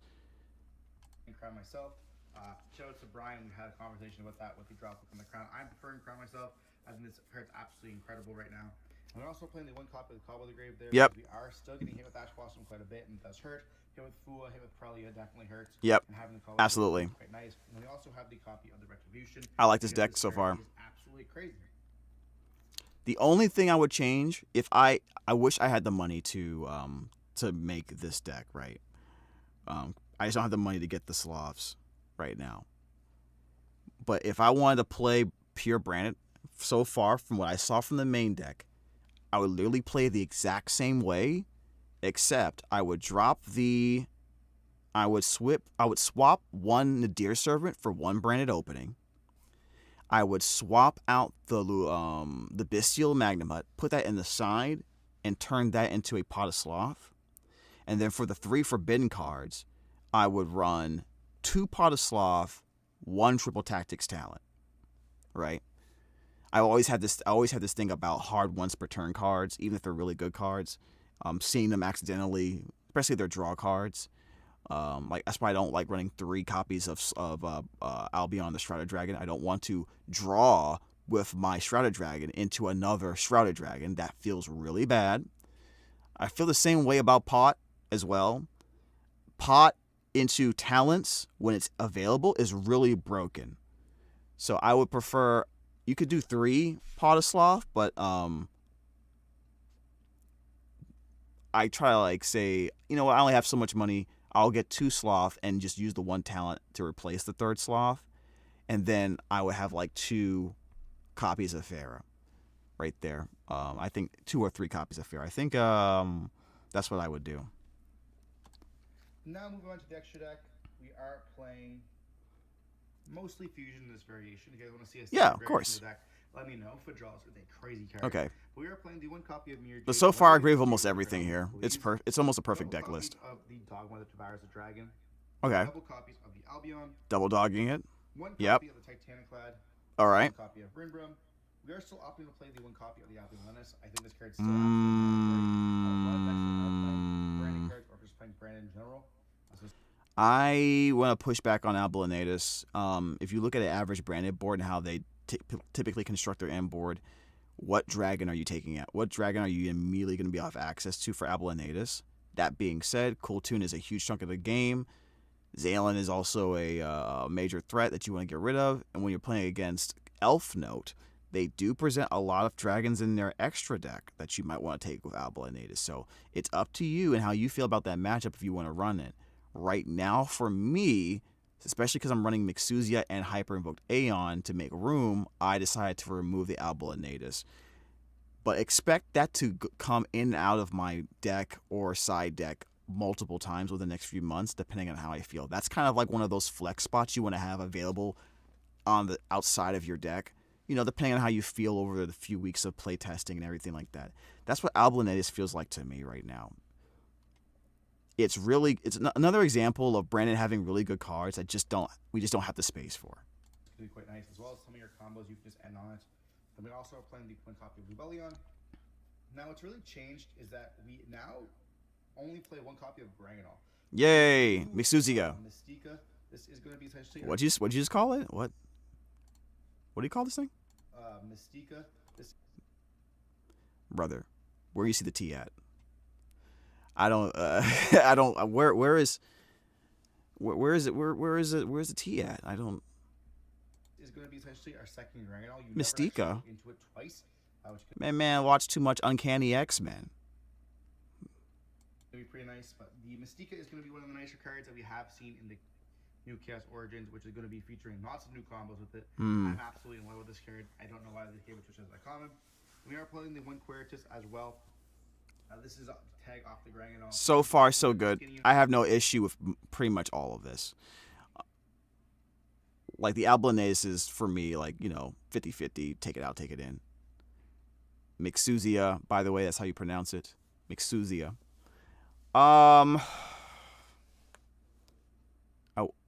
I just realized in his build, he's not running Branded Sword. Oftentimes when people run Albinatus, that's a good sign they're running the sword because they use that as an extender to get the red Albion to the graveyard. it's very one of the most important things to figure out when you're building branded is you have to make sure your branded fusion is a scary card to on resolution. Otherwise, your opponent's just gonna let you resolve it, and they'll just because if you activate branded fusion, it's like okay, cool, you're not gonna get the synchros out. Hooray, thank you. If you don't run like a good combo off of it, and then what they should do is I'm not gonna Ash Blossom your branded fusion. I'm gonna Ash Blossom your fusions in the graveyard during the end phase. So when people start doing that, you're gonna have to figure out what your branded fusion combo is gonna be to make them like actually fear it. And right now, the two best ways to do it is to have a sword, or run Cocktatorium if you're running the Mercurier.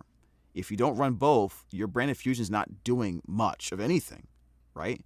Because what are you gonna do? Branded fusion, red Albion, don't even activate it. Bring out White Dragon from the graveyard with the Tri-Brigade Springen's kit. It comes out, you get out Dogmatica Ecclesia, get Fallen Virtuous, pop Albion with the Fallen Virtuous, or maybe don't even do that. You get the Incredible Ecclesia to represent OG Albaz Interruption next turn, and then you make Albalanetus, get the red Albion in the graveyard, right? But then they can just hold the Ash Blossom for the red Albion. So yeah, I'm not really a fan of that combo, to be honest with you guys. I'm not. So I think if you don't run Sword, you run Cocktatorium, especially if you are running the Mercurier. That's my baseline answer to that. I don't think you should not run both. Right? Actually, there's three ways. I'm sorry. You either run Cocktatorium with the Mercurier, you run the Branded Sword, or you run a Dracotail variant. Right? Which probably means your Albion is most likely going to be an Albion, the Albion the Sanctifier Dragon, most likely. So that's just those are your three best options right now. Quertus or the Lulu. I do recommend if you are playing Lulu, you play the Sacred version of the deck. Otherwise, you are kind of missing out on that there. And now to pair off with the Mixua, we are playing the copy of the Star Sword. I think this card is the better version to go into rather than the Boral. Interesting. I do like Star Source though. I wish we had more spots for the extra deck because it would totally be in there. Being able to quickly make this off of Lubellion and pop 2 cards immediately is really good. A lot of people are going for the Borlo, and the reason why they're doing that is because they want a consistent threat every turn of dealing with monsters, spells, or traps. Once Chaos Star Source activates its effect, you probably aren't going to see any more popping outside of their one Fallen the Virtuous for the rest of the turn. And you want to have at least one card that can pop from your extra that can pop spells and traps. I don't think it's good, or get rid of them at least, which is why you see Borreload, Star Source, or Hyper Invoke Aeon, or a combination of 2 of those 3. I don't think running an extra deck that doesn't have any of them is the right thing to do. But with this version of his extra deck, he's more able to deal with floodgates that prevent graveyard interaction. So like Di-Fi, Dimensional Fissure. If you saw the deck list, by the way, for the WCQ, a lot of the branded deck lists, they did not run this combination at all. Well, a few of them did. But all in all, a lot of the deck lists were extremely vulnerable to a Di-Fi, but we just didn't see it. We didn't really see it. So, that probably was a meta call. They expected for that not to be a thing. We'll see what happens in Worlds, though. It does pop 2 cards. It does target as well, so it is a little bit better in the roll-out matchup. We also playing the Ecclesia as well as the 3 champions as well for our 2 synchros. You don't need to play Omega. If you are playing a heavier synchro variation of the deck and you are opting to play like Federalis, then talking about side frame Lord Omega. You are going to play your copy, replace the Quertus with the Federalis, with the Lulu, and of course you can play a Lulu target as well with Green Pranks. But the problem with playing the copies of Federalis is while it is 2 interruptions, air quotes, it does make your extra deck a little bit more cloggy. Therefore, you can use all your resources that you have. But before he moves everything, I think for his build, if he's gonna run the Mixuzia with the Star Source, I actually think his Albalanetus should turn into a hyper invoked Aeon. Because what that opens up is for his Lubellion to be summoned to make a star source by returning banished materials.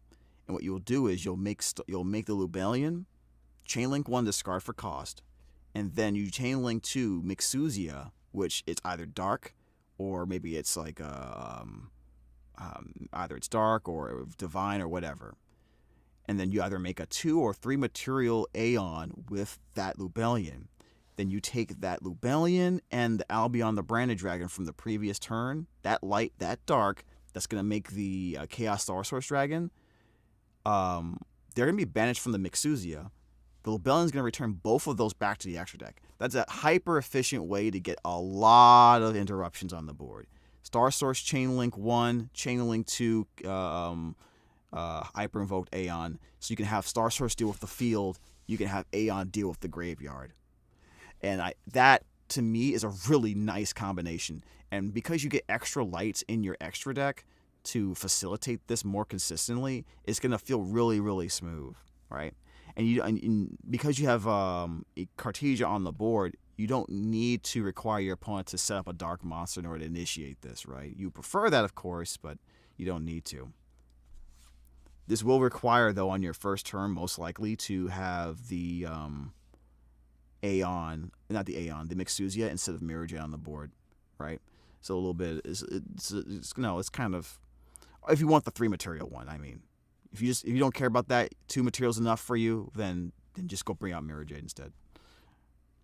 There's a lot of flex spots, isn't so many flex spots that you will some very important cards in your extra deck. I already feel like we need a couple more cards in our extra deck. Yeah, I do too. So moving on to the side deck. Okay, what are you siding? We see 1 Judgment and the double of accusation. This is going to be for going first. I take out my Fuas and I throw these in. That's really good. I prefer Mistaken Arrest, though, for going first. Replace the Fuas with that. And then for going second, I am playing the 1 Harvey Flip the Duster. I do respect the back row decks. Yep, as well as please respect it. Lightning Storm. Okay, I like this deck already because, like, if I was to talk to someone who was playing Branded for the very first time and they needed help deck building, I would just tell them to follow this video almost verbatim, right? Like, the 2 Lightning Storm and the 1 Duster gives a new player so much leeway into potentially making mistakes as they play the deck because they have more opportunities to fix the mistakes, right? With more of these cards available to them. A higher level player will just drop everything and go to just Duster because they know exactly what they need to hit, right? And they won't use this outside of that. So meaning they're more disciplined. So, and because the fact but if you're a new player, I would definitely run this. You have to find a way to kind of deal with them. So we are playing And there we go. As well as double copy of Prelia. Now he's running 2 Kaijus. I think 2 Kaijus is also fine. I always tell people, mix it up. You know, a lot of these cards are hard once per turns. Right? And so I run Lava Golem at 1, and then I run 1 copy of Santa Claus at 1. Eventually, I'm going to probably bump up either the Santa Claus or the Lava Golem to 2.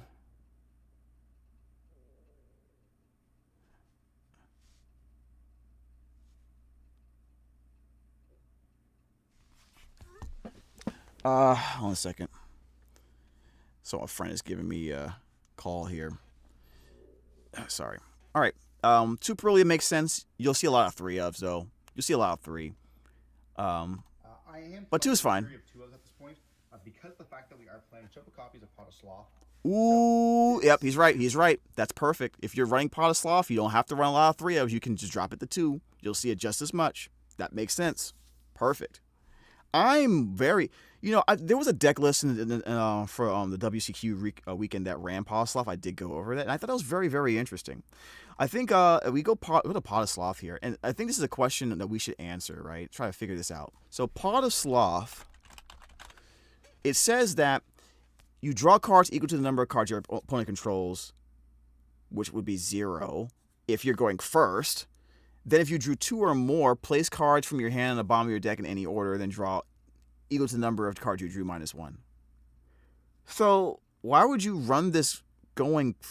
Why would you run this blind going first?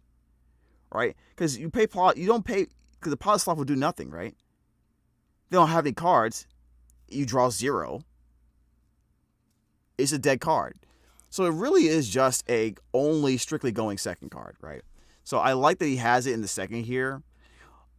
Now, that gentleman from before did it most likely because, like a lot of people, you guys probably know exactly how I feel when I say this. It seems like we always go second. We always go second. So we might as well just play like we're always going second, you know? I actually, I understand that, but I think it's just safer to just have your Slavs in the side. Has saved my ass quite a bit of times with the Card is broken. Recently. And I actually really like Pot Slav in the side deck. I think it's absolutely bonkers. Yes, absolutely bonkers. I don't want to draw doubles. So the problem with this is like I have the ability to play more cards when I'm playing 2 Lightning Storms. Yeah. Because of the fact that I can just ultimately I'm playing play sets of these, but I'm also going to search my cards. I don't have that many hand ups in my deck. But most of the time my opponent is going to go full combo, and I just put back the cards I need and just have one of each. I don't ever see. And put back the bricks. That's the huge thing. Pot of Slav does something for Branded on a fundamental level that people don't talk about enough. If you're a deck that runs 4 to 5 or more bricks, Pot of Slav is a godsend card because those cards go back in the deck. Absolutely bonkers.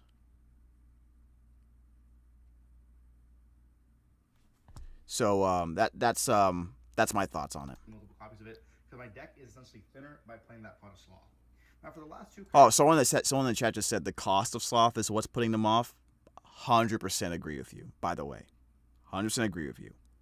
I am playing side deck extra deck cards. I'm playing the 1 copy of Theseus. and 1 copy of Whoa. I don't like that. Not for now. Not for this version of Branded right now after the WCQ from what I saw. From what I'm seeing right now, Branded doesn't need these cards. I would say if you're going to run a fusion monster in your side deck, their best options are probably going to be the Albion or the Secretarion Dragon. Every single one of the decks at the top right now, the most played decks, they run enough spellcasters and enough dragons, or one of each, where Secretarion Dragon will do more to slow them down than a Theseus or a Mud Dragon ever would, right? When you have super poly targets, you don't want to just think about what you can take to make something off, what you want to take off their board. You want hopefully the monster to do something to continue applying pressure after the super poly, because you're not just playing super poly. You're also discarding a card. So you need to be able to get value off of that compared to what you put in. So if I put 2 cards in for super poly and I make Sea Monster or Theseus, that monster is not doing anything else. They can potentially, depending on the timing of that super poly, play through that. But if I super poly into Dogma Dragon, right? 2 cards from me, 3 cards from them, maybe 2 cards, or maybe 3 cards from my side, right? Depending on that combination. I'm making a towers. I'm refilling my recursive engine, or ruining their engine, their recursive options. And if they kill it, I get a card in return. That's value. Secretarion Dragon, I take their dragon, I take their spellcaster. Secretarion Dragon, those 2 monsters are gone. Their future effect that they were planning on making doesn't work unless they get rid of this first. That's value, right? Mud Dragon, to me, doesn't do enough. Theseus doesn't do enough. Now, if you're not branded, this doesn't apply to you, because you probably do have to run these, for sure. But if you're branded, you have there's a luxury where you can afford higher impact cards, because your entire extra deck essentially works with Super Poly just fine, especially if you're running Mixuzia. Because now your Grand Guignol, your Quem, your Ecclesias, your Cartesias are now major threats to turn into 1 or 2 different fusion monsters. Shuffling around. At one point, it was just a Theseus, and I was playing also. I don't like this. I wouldn't recommend this. I've been trying it all honestly, and this is what I've ended up on, just having the most consistency of. Well, that's what is personally works best for me. I want to kind of feature as if you guys want to see that, it's just a base of the deck profile. You guys can change it ultimately how you guys want to play it. That's a valid point, right? People need to hear that more. Just because you see a deck list being made online doesn't mean you 100% build it the way they made it. Because remember, each player is different. The way they play, they think, the way their play style is always different. You're going to want to change this up. For a new player, I wouldn't recommend this because they need more cards that help them fix mistakes, right? Or just cards that are just more brain dead to help them win the game, right? Because the deck is objectively a very intensive deck mentally. I would, if I was to take this and give this to somebody to play, I would turn these 2 cards into Mistaken Arrest. And I would turn the third Pot of Sloth into a triple tactics talent. Everything else would stay exactly the same. And I probably wouldn't have them run Albinatus. Actually, I would probably still have them run Albinatus for a beginner. But when they get better, I would tell them to probably swap that with a Hyper Invoked Aeon. All right, so that's my thoughts on the deck list. This is a really good deck list. I think this is a good deck list to show a beginner this is how Branded is being played right now, right? They can literally take 95-99% of this and just take this to a local and do very, very well, or after about a week of getting used to it, for example. So, very, very good deck list here by Team Solemn Circus, right? Yep, Team Solemn Circus. I would 100% recommend this deck to anybody who's trying to play Branded for the first time. Anyways, thank you so much for watching. I really appreciate it. If you learned anything from my analysis of these types of videos, and we constantly do this to get better as Branded players overall. The more we see different Branded playstyles or deck lists from around the world, the more you'll understand about your deck. And honestly, we all do need it because this deck is very difficult to play. All right, I'm out of here. Take care of yourself. Until the next time, where we have another conversation about Branded. All right, let's see what you guys are saying in the chat. I'll put some music on. And it looks like I'm being called to take care of some stuff, so I will have to cut the stream off from here, but I do want to talk to you guys in the chat before we end. I'm running Despia and Lilith for Despia, Target, and Granguignol. For Granguignol. Also, you can synchro for an 8 and 4 tuner. What do you think? Well, in theory, that's fine, but just look at the trends. Look at the deck list, right? From the past events, you will notice, just so you're aware, that Lilith isn't being played unless you are a very heavy synchro-centric build of Branded. That's just the reality of it. You can like it, not like it, still play Lilith if you want to. But there's a reason for that. So it's up to you to find out that reason and see if, despite that reason, you still want to play Lilith. I personally would not do that right now. It's either going to be the Queritus or the Proskinion. I need Aeon and Furious Dragon. Really good cards. You should get those. Cost of Sloth is what's putting me off right now. I 100% agree with you. Unfortunately, talent and testing was really bad for me. Can you explain? The nice thing about Branded nowadays is that the deck list is 90% standard. Yeah, it's pretty much solved, mostly. So it's easier to pick up and learn than it was a few years ago when every list was different. Yeah, because we were just struggling to try to find a way to keep up. Yeah. That's true. Before we had all the support guys, people were trying everything they possibly could to add a secondary engine to keep up with the meta. And a big part of that was we needed a secondary engine that would bait Ash Blossom. Because if they had to use Ash Blossom to stop the other things we were doing, like Tearlaments, for example, then that means Branded Fusion can go through. That was kind of like the underlying reason why that was necessary. And there never was any consistent number one answer. And if there was, they got rid of it. You know. Anyways, in the ban list, I mean, I may run Perulias for my regional in September. Okay, that's not well. You mean in the main or side? Because you should be running Perulias regardless. The question is, are you maining it or siding it?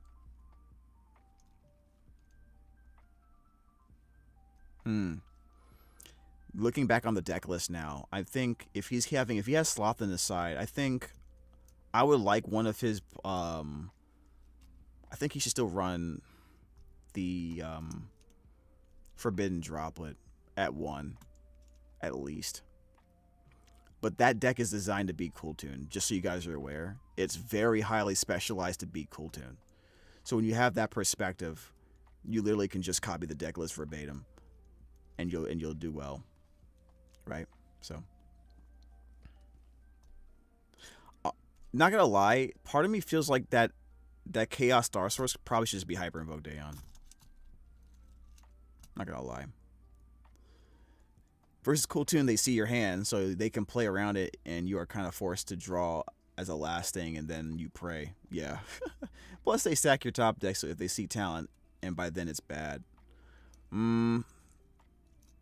Are you saying that you feel like having the potential to draw another copy of Pot of Sloth, let's say you run 3 Pot of Sloth in your main, you're saying because you can put the other copies of Pot of Sloth, if you draw them off of the resolution of that card, back into the deck, that the issue of the hard once per turn rule doesn't really apply nearly as much?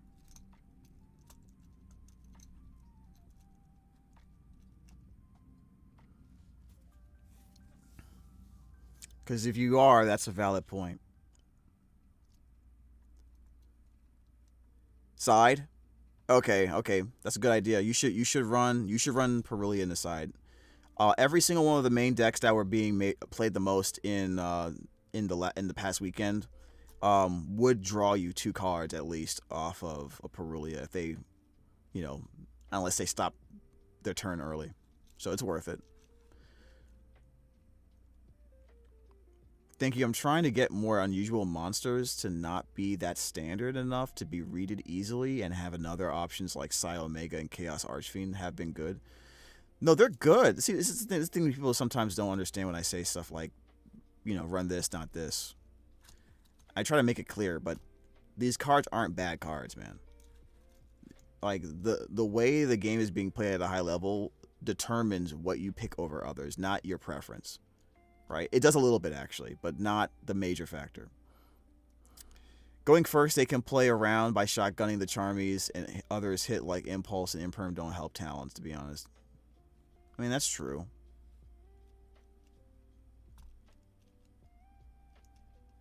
I mean, that is true. But let's see. I don't think Branded does Chaos run. Actually, Chaos does run.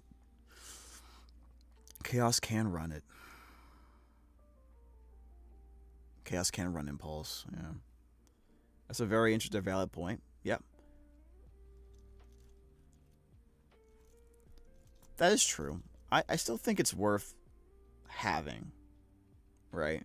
I do think it's still worth. It's just a really good card overall. It really is. I do think sometimes people will say, well, the reason why this card isn't good is because this can happen to it. And it's like, yes, that's true. That doesn't mean you shouldn't run the card. You know what I mean? Like, people were trying to tell me, for example, Fusionist, that you shouldn't run Mixusia because they can pop it before resolution. It's like, okay. Well, my question to you is, how are they stopping it? If they stop it with X card, that means X card isn't available for Y. You know, I mean, you should have a backup plan regardless. But I think after thinking about it more, I probably would still run 3 pot. But I still kind of want to have that talent somewhere. Yeah, I'm explaining the talents. Got you. Not Sloth. Sloth is crazy. No. I know. I got you now. I understand. No access to Sloth or Crown for me, unfortunately. Well, just... if you don't have Sloth, run Talent. If you don't have Crown, you run Droplet. It's a tier down, but hey, it's still good. That's why we run 3 openings to Protector. Why does no one want to run 3 openings, Fusionist? What is wrong? Why do people not want to run 3 openings? Like not even like a month or 2 ago, people were like, "Oh, we only run 1 opening now." It made me sad. I tried it for a while because everyone else was doing it, that kind of energy. But yeah, I with Farah in the deck, even at 1, I still want to run like 3 openings now.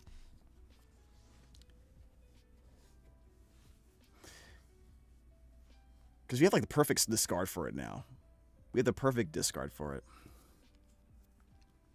Guys, I wanted to react to another video for deck list. Let me give me a second to respond to my friend here.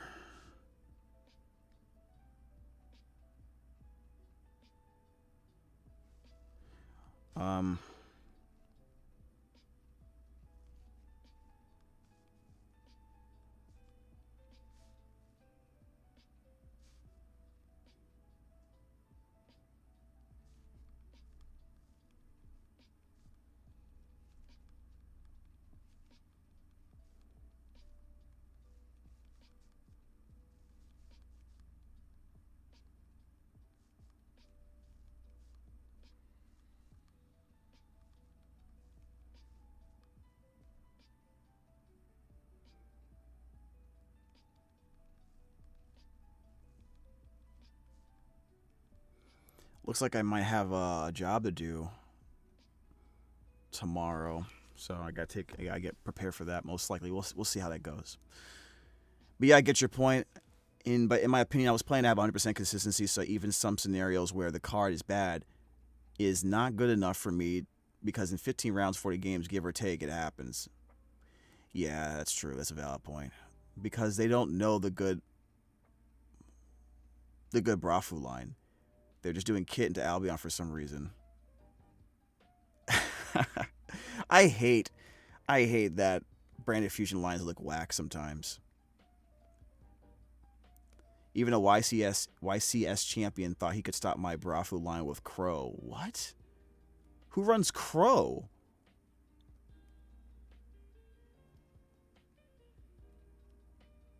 Who ran Crow?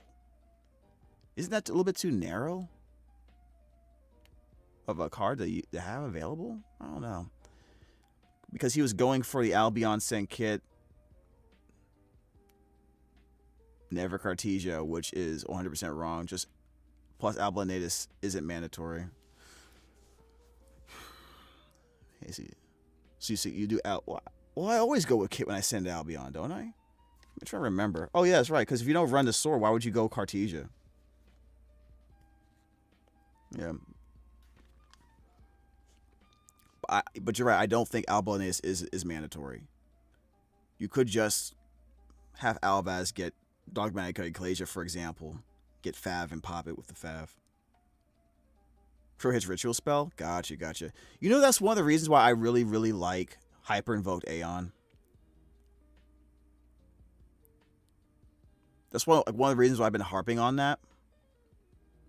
The second that card hits the graveyard, especially if there is a Archfiend of Chaos in there, I'm like, bro, I'm trying to go hyper.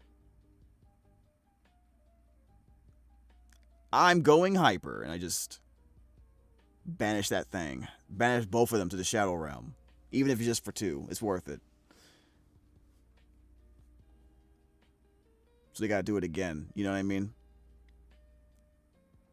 And it lets me keep my my retribution for another summoning method they might try to do.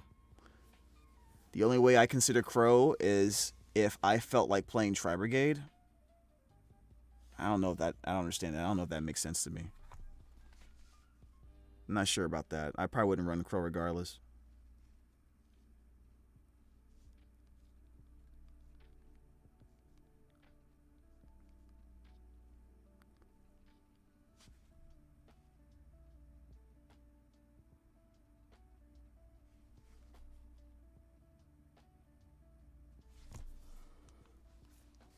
Yeah. I was going to play Master today, guys, but honestly, I had more fun just yapping with you guys. Apparently, we got a new selection pack. Hold on a second. What is this? Hold on. What is this? Oh, I accidentally took down the wrong thing.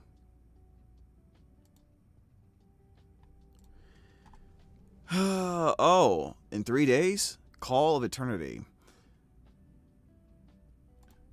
You serious?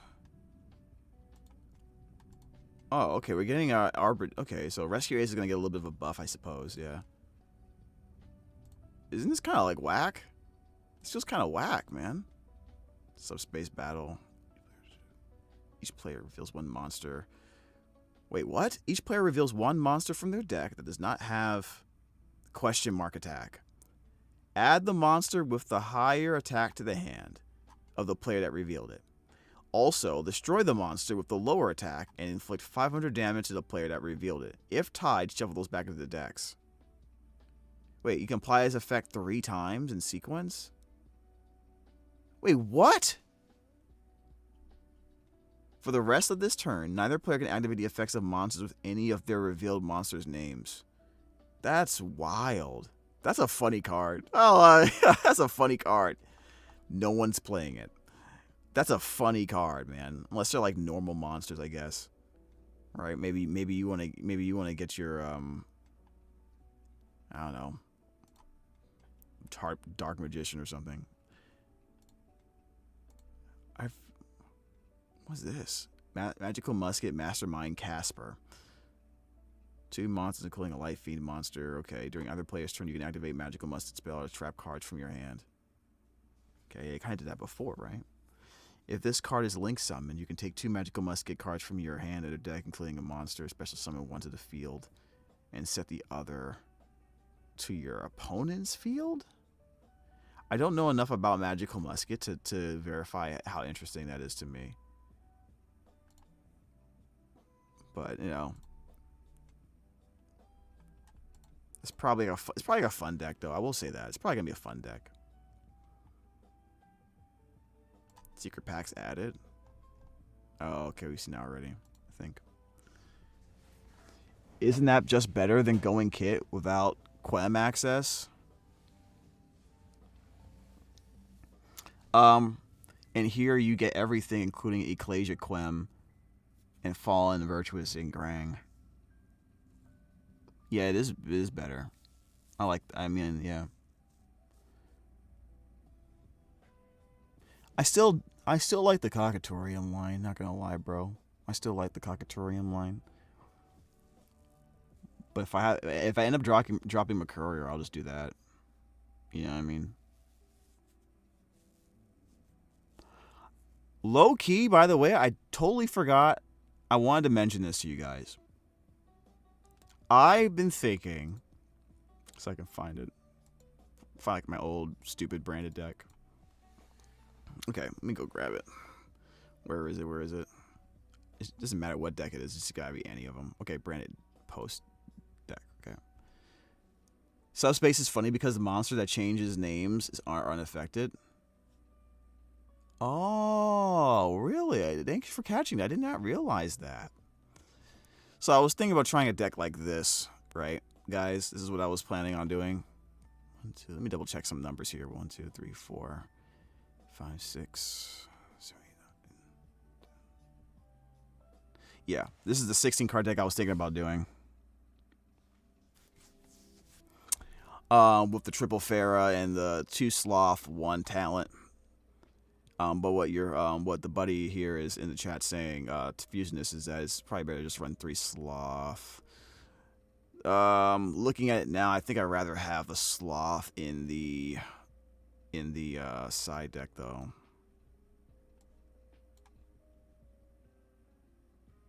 I'd rather have the Sloth in the side.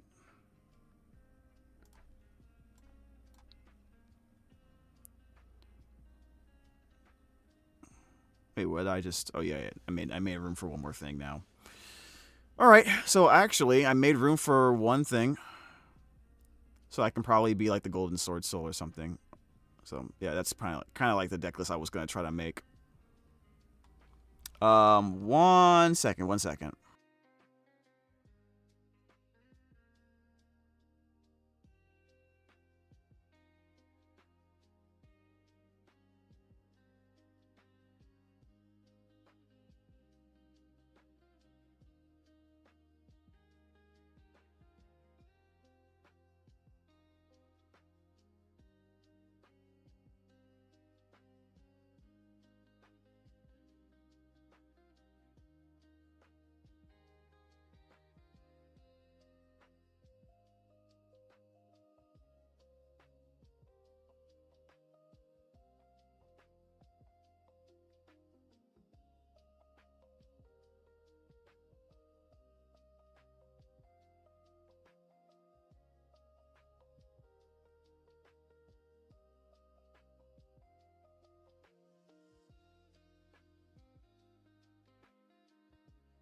Hey guys, I'm so sorry about that. So emergency came up.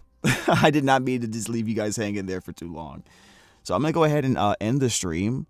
I'll post the video up for later. We'll try to make up for this, but I gotta go and take care of this situation, okay? All right, thank you so much for coming. Really appreciate it. Really love talking with you guys.